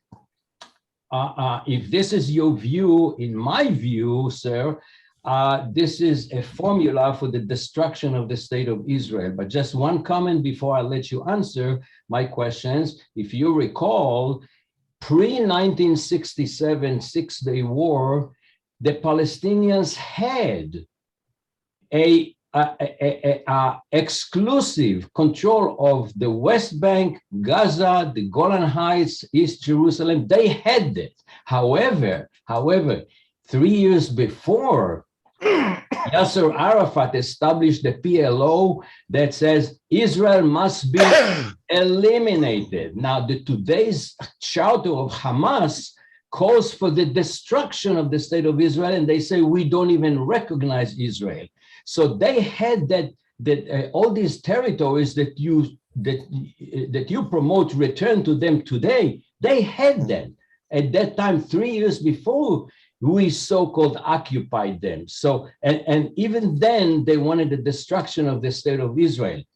So there's some kind of a conflict. So please explain to us, what do you mean by occupation? What do you mean by Zionist invaded Israel? And what do you mean by the return of the refugees, the right of return, and that state of Israel is the problem? Please answer. Thank you. Okay, first of all, there are some inaccuracies, historical inaccuracies and others in what you said, but that's not the time to correct you. So I'll take the things that you said as they are. First of all, to be precise and to correct one thing which is very crucial. I said that Israel is the problem not in its very existence, that the government, if you like me to be more accurate, the government is the problem. The Israeli governments in plural are the problems because they are the ones who refuse to get into serious peace negotiations with the Palestinian leadership with the intention of ending the occupation of the West Bank, Gaza Strip, and East Jerusalem. In that sense, Israel is indeed the problem, but the governments of Israel, not the existence of Israel. This is one thing. Now, another thing, the Communist Party, of whom I am a member, was established in 1919. And we are the only party that throughout those 100 years and more continuously included both Palestinians and Jews. And there are differences in the view in regard to the solution to the conflict. For many years, the Communist Party, which was, as I said, a Jewish and still a Jewish Palestinian party, the only Jewish Palestinian party within Israel now.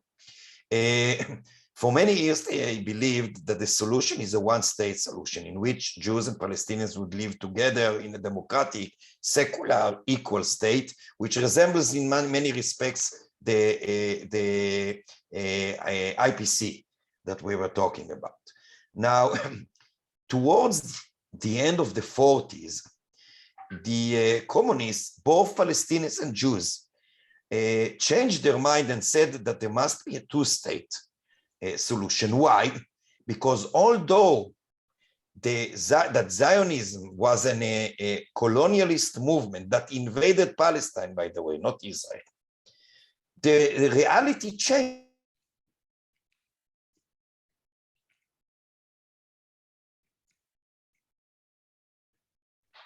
I think he got cut off. He'll come back.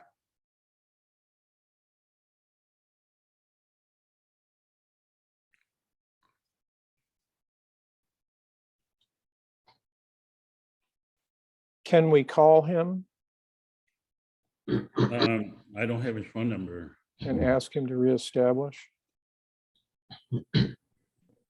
He probably doesn't know the answers to my questions. That's why. No, I don't think. I think that he knows how to answer you, and I will call him just right now. Okay, Kamel. Thank you. Shukran. Afwan. Ahlan wa sahlan. Ahlan fik.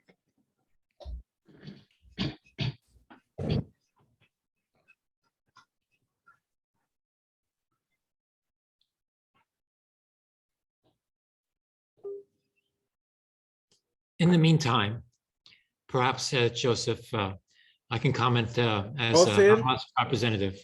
Yes, I'm trying to log in. What's going on? מחכים לך. ג'וזף. Yeah. לא ידעתי שזה נותק. כן. מסתובב לי פה שמנסה להיכנס, אבל לא מצליח. יש לך מספר הקוד? כן, אבל לא נפתח בכלל. כתוב לי קונקטינג ולא מצליח. Okay, I'll send him an invite. בטח השב"כ ניתק אותי. הוא שולח לך עוד פעם invitation. בסדר? הוא שולח לך עוד פעם invitation. He will send you again invitation. אוקיי, בסדר גמור. אוקיי, ביי. אני הולכת לארג'נט קר. מה יש לך? אני מרגישה לא טוב, אני צריכה לדבר. חכי לי. מה לא חכי לי? אני הולכת. זה פה תכף, זה על... מה את מרגישה? Okay, if Amnon would mute, yes. Yosef, perhaps we can make some progress here if I can. Yeah, but let me, I can't walk and chew gum at the same time.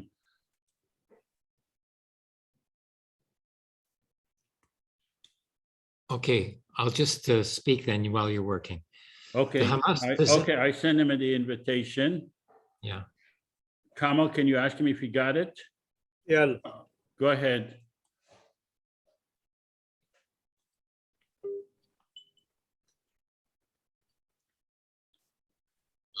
Ofer, did you get it? לא, אני לא יודע מה קורה פה. האינטרנט לא עובד לי. Oh, he has a In problem. the chat window, I put in the meeting ID and password. Just give them the meeting ID and password from the chat window. אני רוצה לראות אם זה בכל הבית. יכול להיות שאין לי בכלל אינטרנט. חכה שנייה. לא, פה יש לי. אני אנסה להתחבר מהטלפון במקום. Okay, he's trying to connect by the cell phone. Okay, I'm sending him. Okay, just בסדר.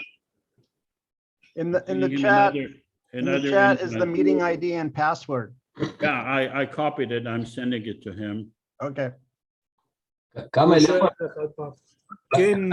איפה אתה גר, כמאל?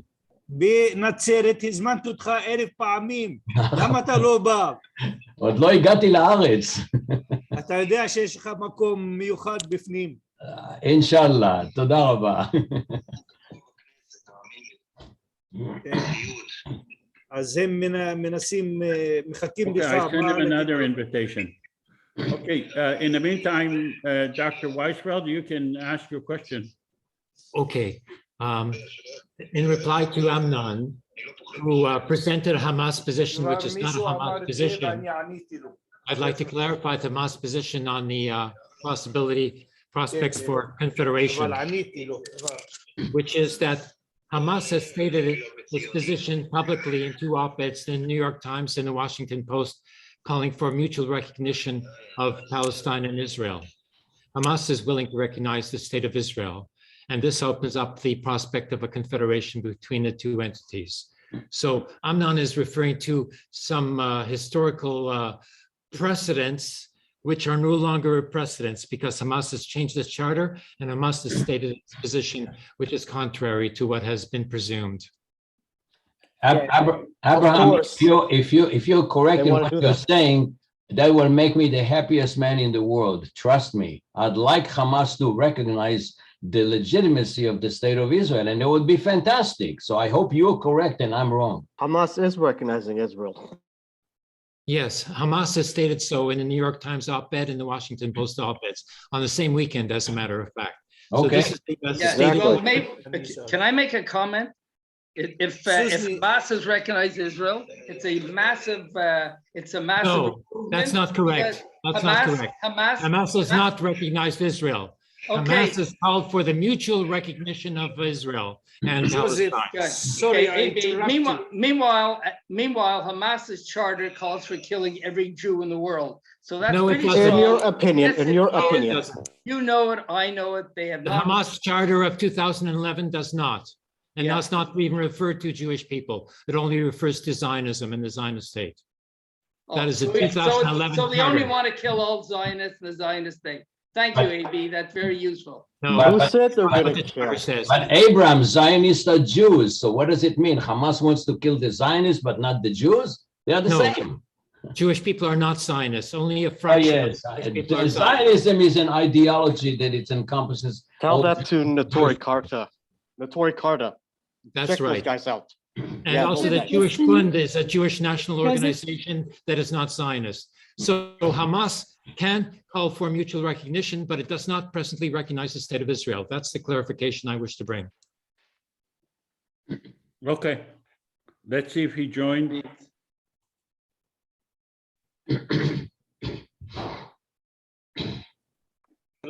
I sent him 3 invitations, so הוא אומר שהוא שלח לך שתי הזמנות, לא הזמנה אחת. 3. 3 אפילו. Joseph, can you send the invitation to the WhatsApp, to his WhatsApp, not to the mail? No, I don't know his WhatsApp number, and what is his WhatsApp number? הוא לא יודע את מספר הוואטסאפ שלך. אתה יכול להגיד לו? Joseph, I think we're running out of time, or run out of time. כן, הוא שומע אותך. Joseph, can you send my WhatsApp, please? Okay, let me. Okay, I think this would be a good moment to state that I can no longer participate. I have to go to visit my son in the hospital now. Yeah, Bye I'm for sorry now. to hear. Till Okay, next time. let's, can you tell Mr. CASSIF that we are ending?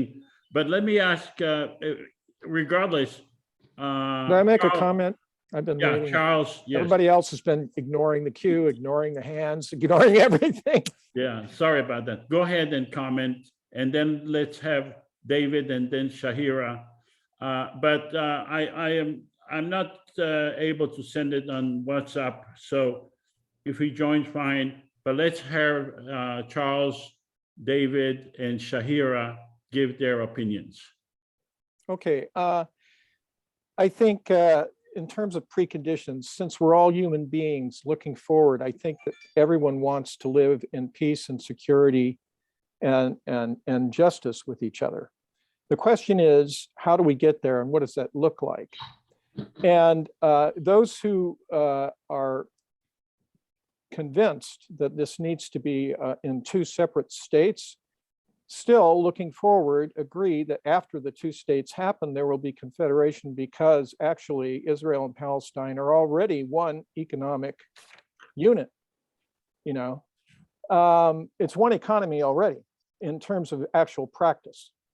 So the question is, how do you move from the current situation to something that is more functional, that's closer to where you want to be in terms of peace and security? And the problem I think that most people have in envisioning a confederation is to understand the power that it has and the power that it doesn't have, the things that it could do and the things you should not ask it to do. And that has to be in the current, if you accept that we can all have ideas and visions and dreams about, you know, what we think exactly that, you know, situation of peace and justice should look like. But you have to start where we are. We have to start in the exact current condition. So how do you accept the fact that we are where we are, which is not in a very good place, Israelis and Palestinians together, and move to something in which trust is increased and becomes an actual functional way, a bridge for people to get there so that they can find a place where their dreams coalesce. And that vision that they all have can become a reality. And I think if we had that sort of attitude towards this going forward, we would be much more successful in our discussions. Good for you, Charles. I agree with you. Thanks, Charles. Let's go to David. I'm sorry, did I say Shahira first? I hope you didn't mean Shadia. Do you mean Shadia? I see Shahira. Oh, I don't know. Okay, let me see. Maybe I have Did you? Hello?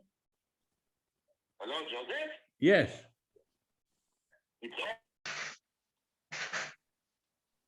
I'm here if you want me to talk, Joseph. I'm ready. Speak. And so am I, Joseph. You It's okay. choose. No worry, I can turn off.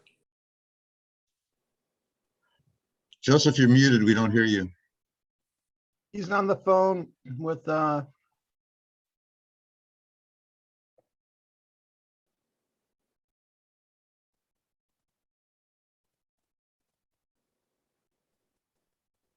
Okay, can everyone hear Mr. CASSIF? No, no. Can you hear him? put the phone towards the microphone. He has to say something. Okay, you have to say something. Yeah, I'm sorry. Can you hear me now? Yeah, they can hear you. Okay, so I began to answer, and I get back to the answer from the start.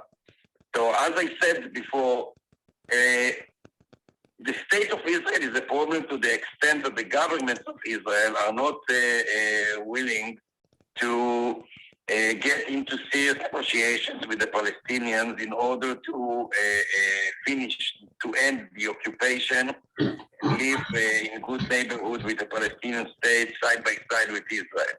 In that sense, and in that sense only, Israel is a problem. So this is one thing that I wanted to say. The other thing I wanted to say is that the invasion, the Zionist invasion, as a colonialist movement in the end of the 19th century and the beginning of the 20th century, this was an invasion of aliens into a land that wasn't there.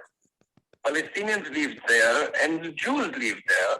They could live together. The problem with the Zionist invasion was not that Jews wanted to live side by side with the Palestinians in Palestine. No, the problem is that they wanted to get control of the land and to get rid of the Palestinians and definitely of the power of the Palestinians. They wanted to take control over the land and enjoy a Jewish sovereignty without giving the right power and rights to the Palestinians.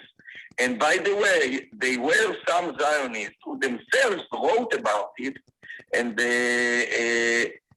towards in the end of the 19th century, the beginning of the 20th century, and even later on, including Moshe Sharet, who was later Prime Minister of Israel, they all actually knew that. They wrote about the unbearable attitude of the Zionists to the Palestinian indigenous people. So in that sense, it was an invasion, a colonialist invasion. And I began to say that the Communist Party, of which I am a member, can you hear me? Okay. Yeah, they can hear you. They're listening. Okay. Okay, so I'm a member of the Communist Party, and I said before, the Communist Party exists for more than 100 years. Most of the years, they included both Palestinians and Jews as today. And they supported, before the middle of the 40s of the 20th century, they supported a one-state solution in which Jews and Palestinians could live together in democratic, secular state. They changed their view from one-state solution towards two-state solution, an Arab state and a Jewish state, because the reality changed. And throughout the years, almost 50 years, a Jewish community was, evolving and developing in Palestine. And there was a sense of a nationhood among those Jews in Palestine. So then they adopted the solution of the two-state solution, and which we still support now. So this is not to say that we want a Palestinian state instead of the state of Israel. We want a Palestinian state in the occupied territories, the Palestinian territories that Israel occupied in 1967. And we want the existence of Israel as a sovereign state in security and peace and good relations with its neighbors, but we want it to be a democratic state. There cannot be a democratic state in which one community or one people as enjoys any kind of supremacy over another. This is the situation now in Israel. In Israel now, not only under this government, but all governments throughout the years, since the establishment of the state, one way or another, pursued a policy of Jewish supremacy. This is something that the Democrats cannot accept. Even a liberal Democrat, you need not be a socialist in order to reject such a policy. So because of that, everything that Amnon said before, and again, there were also some historical inaccuracies, but I don't want to refer to them. But the conclusion or the bottom line of the argument of Amnon's was wrong, because we are talking about the right of return in order to make our society a better society, a democratic society. But we believe that the state of Israel not only has the right to exist as a sovereign state, but it has also, but the Jewish people who live here are actually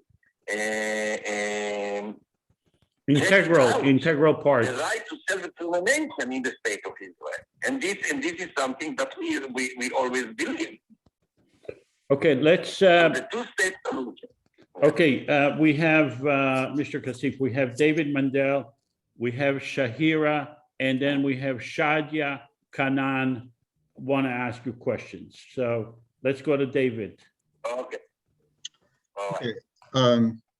Thank you, Ofer. That was very, very interesting, and I, agree with you completely. Up until recently, I was one of the founding members of the political alliance that you're now part of, Hadash, back in 1977. I can hardly hear you. Go ahead and ask the question, because they cannot hear you very well, and I'll. Well, sorry, I want to, just like the Communist Party changed its position in the late 1940s, though I think there were some other considerations going on there, like the Soviet Union's geopolitical self-perceived interest. I think I'm afraid that it's really time to change that position again, because what we have now is not only do we have, as you said, one state in which one side dominates the other and oppresses the other, an apartheid state, but we have a situation where, because of the realities on the ground and because of the lack of political will and because of the massive support from the United States and the outside, two-state solution is hardly realistic in any time in the near future. On the contrary, the lip service that a lot of politicians give to that in the United States, here where I am, and probably to a certain extent in Israel as well, saying, yes, I'm for the two-state solution, that somehow that gives them cover, that they don't have to deal with the severe imbalance of power and the problem of not only occupation, but also oppression in all the other ways that it exists. That it's time to not totally rule out a two-state solution, but say, it's probably really not going to happen, and we need to talk about a basis for a solution that's based on human rights and equality for Israeli Jews and Palestinians. And just wanted to know what you think of that, and why you see it so important to stick with the two-state solution that clearly isn't happening. So the question is, why is it important to stick with this two-state solution that is clearly not happening? Yeah, I think that I referred to that before, but I said that again. I think that the two-state solution is a must, at least at the stage. As I said before, and I mentioned the Palestinian People's Party and the Democratic Front for the Liberation of Palestine. And we both, of course, belong to the leftist side of the political spectrum, the Palestinian political spectrum. Now, what I said is that because the Palestinian people never enjoyed a full-fledged national self-determination, jumping directly, as it were, into a one-state solution is going to cause a lot of damage, first and foremost for the Palestinian cause, but eventually to all of us here, to the whole region and to the both peoples who live here. So it may seem to be difficult to materialize two-state solution, and I guess that what David referred to was the settlement. Nobody says it's easy, but I'm afraid that the alternative is much worse, because the alternative is not one democratic state, it's one apartheid state. Those are the only alternatives that actually exist now. Either a one apartheid state or two states, with the possibility, as I said before, of joining together in the future upon consent on both sides and forming a confederation, federation, or perhaps something else. But at the moment, our view is that one state, democratic state solution is simply unrealistic and will cause only damage to everybody involved. Okay, next is Shahira, then Shadia, then Len, and then we will conclude. Hi, Mr. CASSIF, you raised something that was very important, is the division within the Palestinian Authority. We've got the Palestinian Authority in the occupied in the West Bank and Ramallah, and then we've got Hamas, which is being more and more and more isolated from mainstream. The building of this wall around Gaza lately is completely shutting it out. How is this going to end? How can we break this impasse? Because this is a major, major problem. It's a humanitarian disaster. So Shahira is saying that Hamas is being isolated, and she wants to know, how do you end the isolation of Hamas? And I am adding here, I suppose, create unity in the Palestinian national identity. Yeah, well, with the Palestinian Authority being defunct and no elections for the last few years with the support of Israel, there's been no elections. So she's saying that the PA is being defunct and it is supported by Israel and it is holding power without election. First of all, I'm afraid that actually the factor that gets most support from Israel is the Hamas, because this is a classic colonialist divide and rule.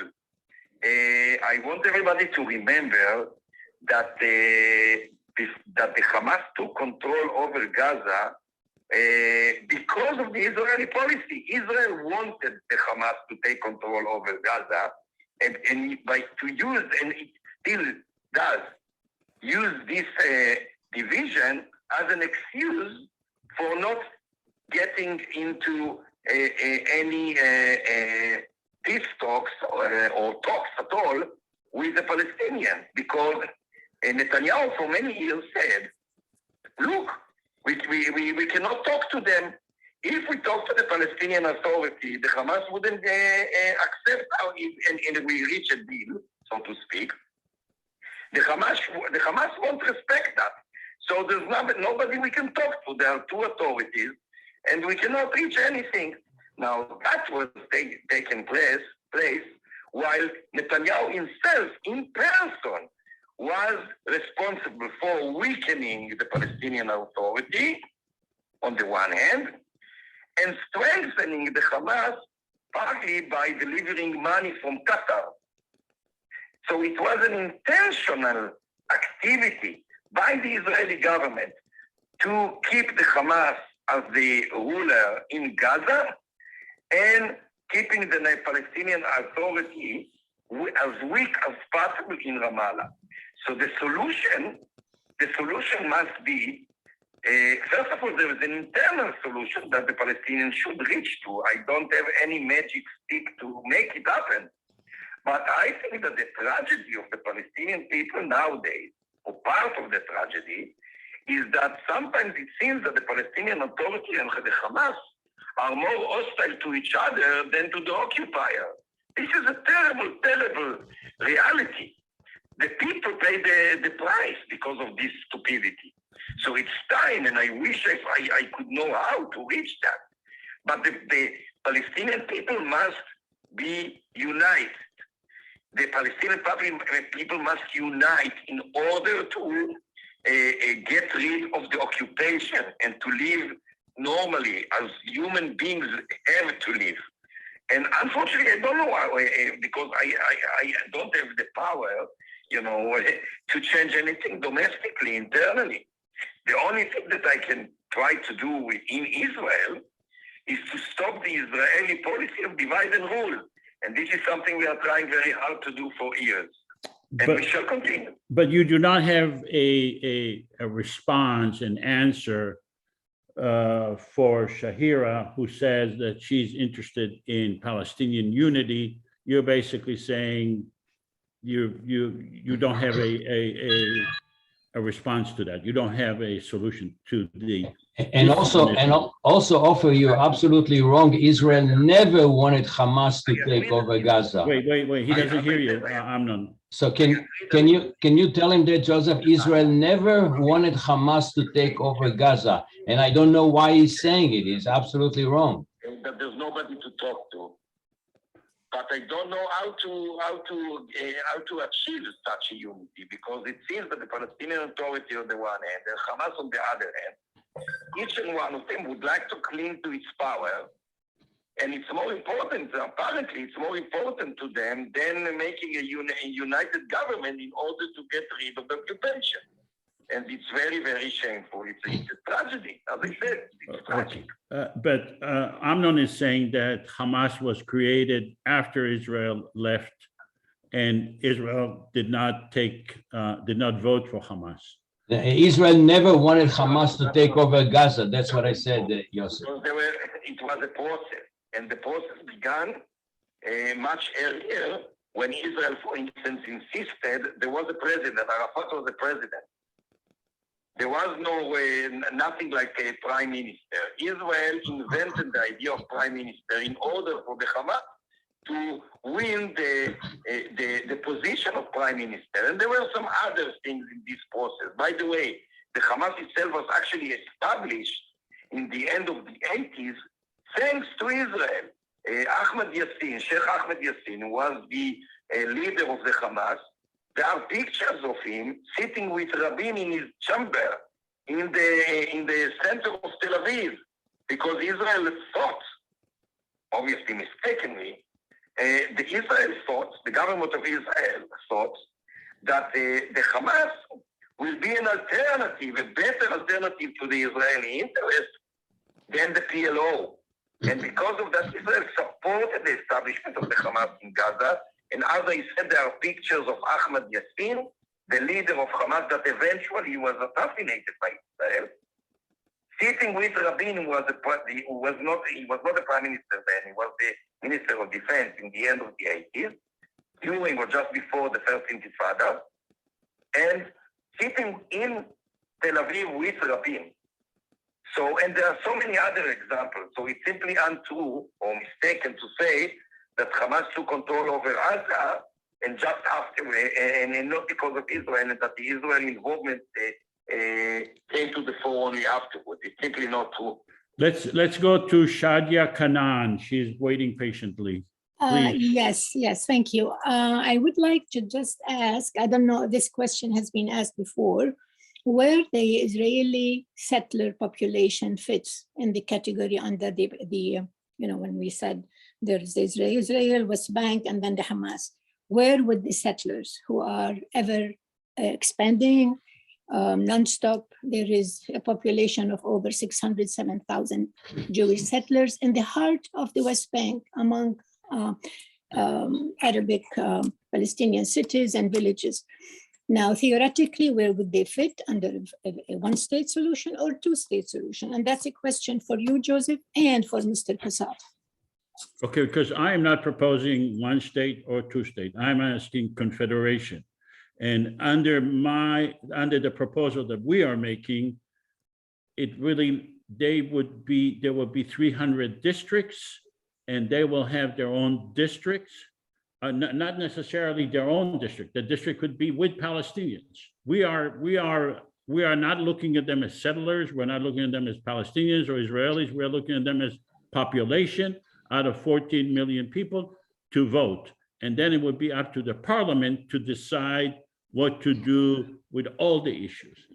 But okay. Would you please give Mr. CASSIF that question and see how he sees that problem? Okay, so Shadia Kanan is asking, where do you see the settlers in the West Bank in the constellation of the overall discussion in terms of one state or two states? As I said before, the settlements, by definition, all of them, no exception, are based on a robbery.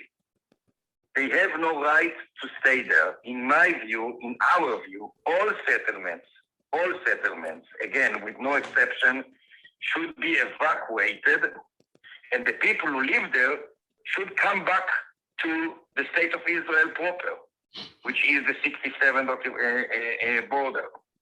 And in the West Gaza Strip and East Jerusalem, there must be a Palestinian state.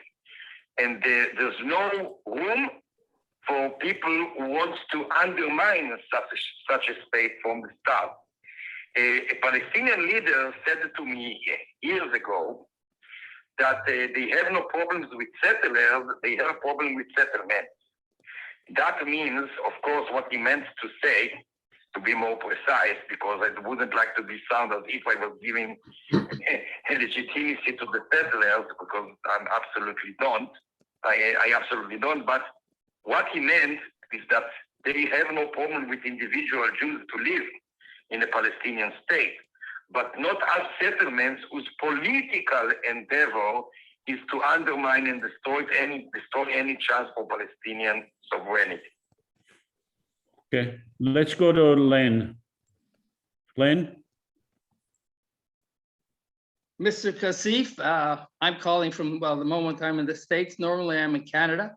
I want to thank you for coming on today. This is a big treat for us to be able to hear an Israeli parliamentarian. I just want to talk about a few things. Some of the people on the panel keep throwing around words like democratic. There are no democratic countries anywhere in the Middle East, in North Africa, except for Israel. And those that accuse Israel of apartheid really are in the wrong country. You say, Mr. CASSIF, that Israel has not been willing to make peace. Israel has offered many offers. The whole of mandatory Palestine was designated after World War I as the homeland of the Jews. There were other mandates for Syria, Lebanon, Jordan, and them. They were being taken care of until those people could establish their own countries. Now, Israel offered land, UN 181, which suggested separating an Arab and a Jewish country right at the beginning. This was really separating Jewish land under international law. The Jews accepted, the Arabs did not. They started a war, and they lost it, and people became refugees. That's what happened. That is the Nakba, is they started a war and they lost. And there were other offers of peace along the way. I would just ask you about one of them. Why did Arafat not accept the Clinton, Ehud Barak suggestions back in whenever it was? I totally agree with Len. Len is absolutely correct. What Ehud Barak and Omer. You cannot speak while. Can you hear me? Yeah, go ahead, Mr. CASSIF. We hear you. Well, again, things should be, for the sake of history, things should be accurate. And again, the last, I don't remember the name, I'm sorry, the last gentleman spoke. Len Bennett. Wasn't very accurate. Len, okay. So first of all, let's say something about the things that we agree upon. It is true that the Arab side in 1947 didn't accept the partition. Now we can argue if it was if it was just or it was not just, but that's not the point. The point is that it is true that they refuse to accept the partition. But to say that this is the cause of the problem of the Palestinian refugees is not exactly the point, the truth. Because there was a by the way, there are many books about it that were written by historians and sociologists and others. Zionists, non-Zionists, Jews, Palestinians, and others. And there are, of course, disagreements between them, but everybody knows that the intention of the Zionist movement, especially under the rule of Ben-Gurion and the labor movement, was to get rid of as many Palestinians as possible in order to make here a Jewish state with a Jewish majority.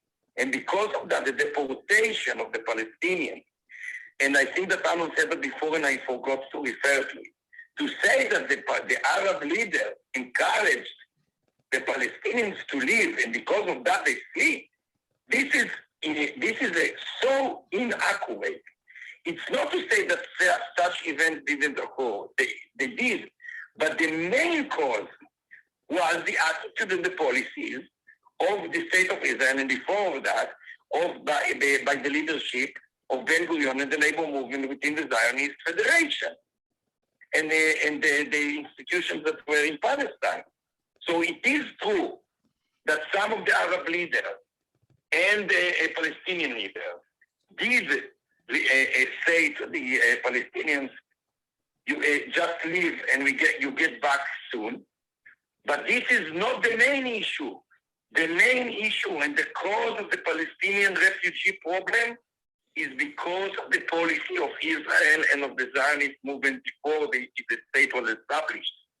They wanted to get rid of the Palestinians, and once they could manipulate and exploit the war that indeed the Arab world began with, indeed, no doubt about it, this is a historical fact.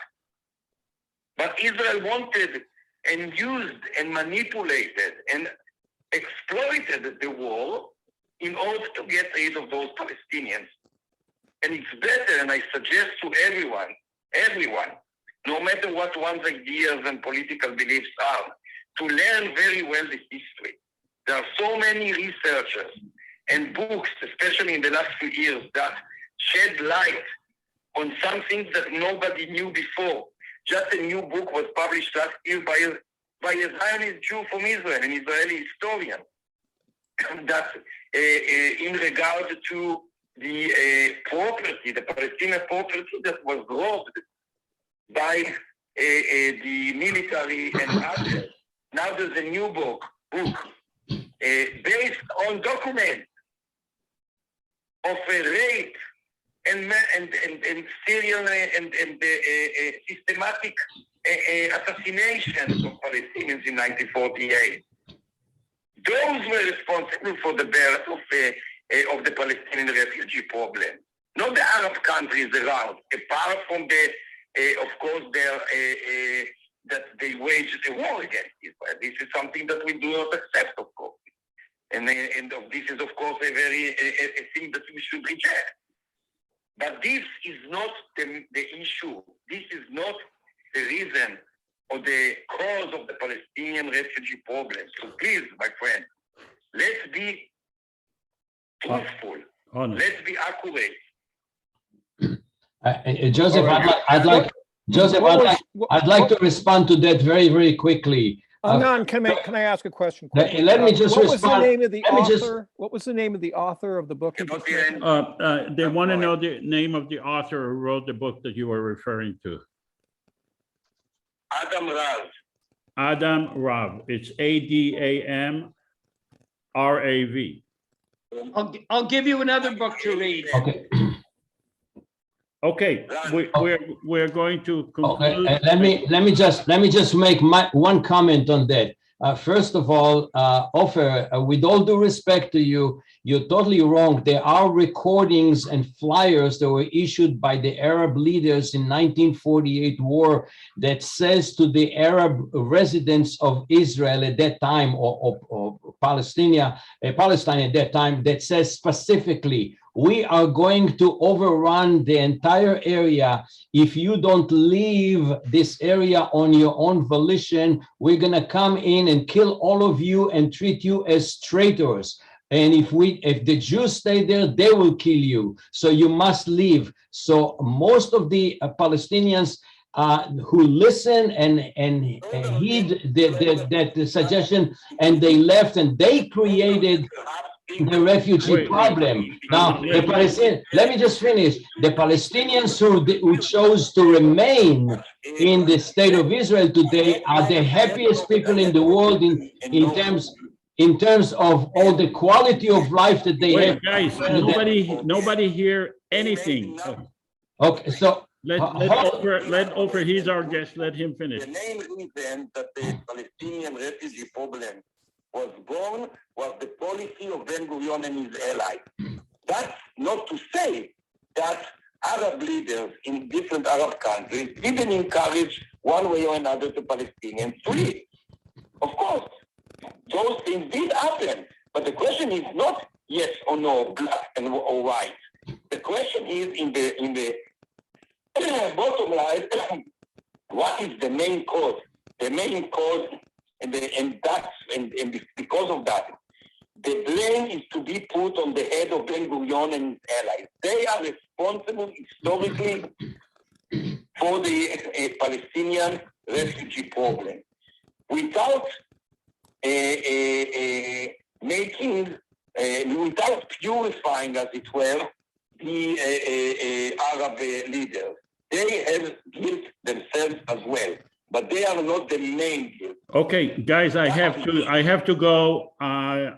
It's been an hour, 2.5 hours, much longer than we anticipated. Thank you very much, Mr. CASSIF. And I hope you enjoyed the conversation. And I want to thank all of you for joining, and we'll see you in the next one with, I think it's on the 27th. Thank you so much. Joseph,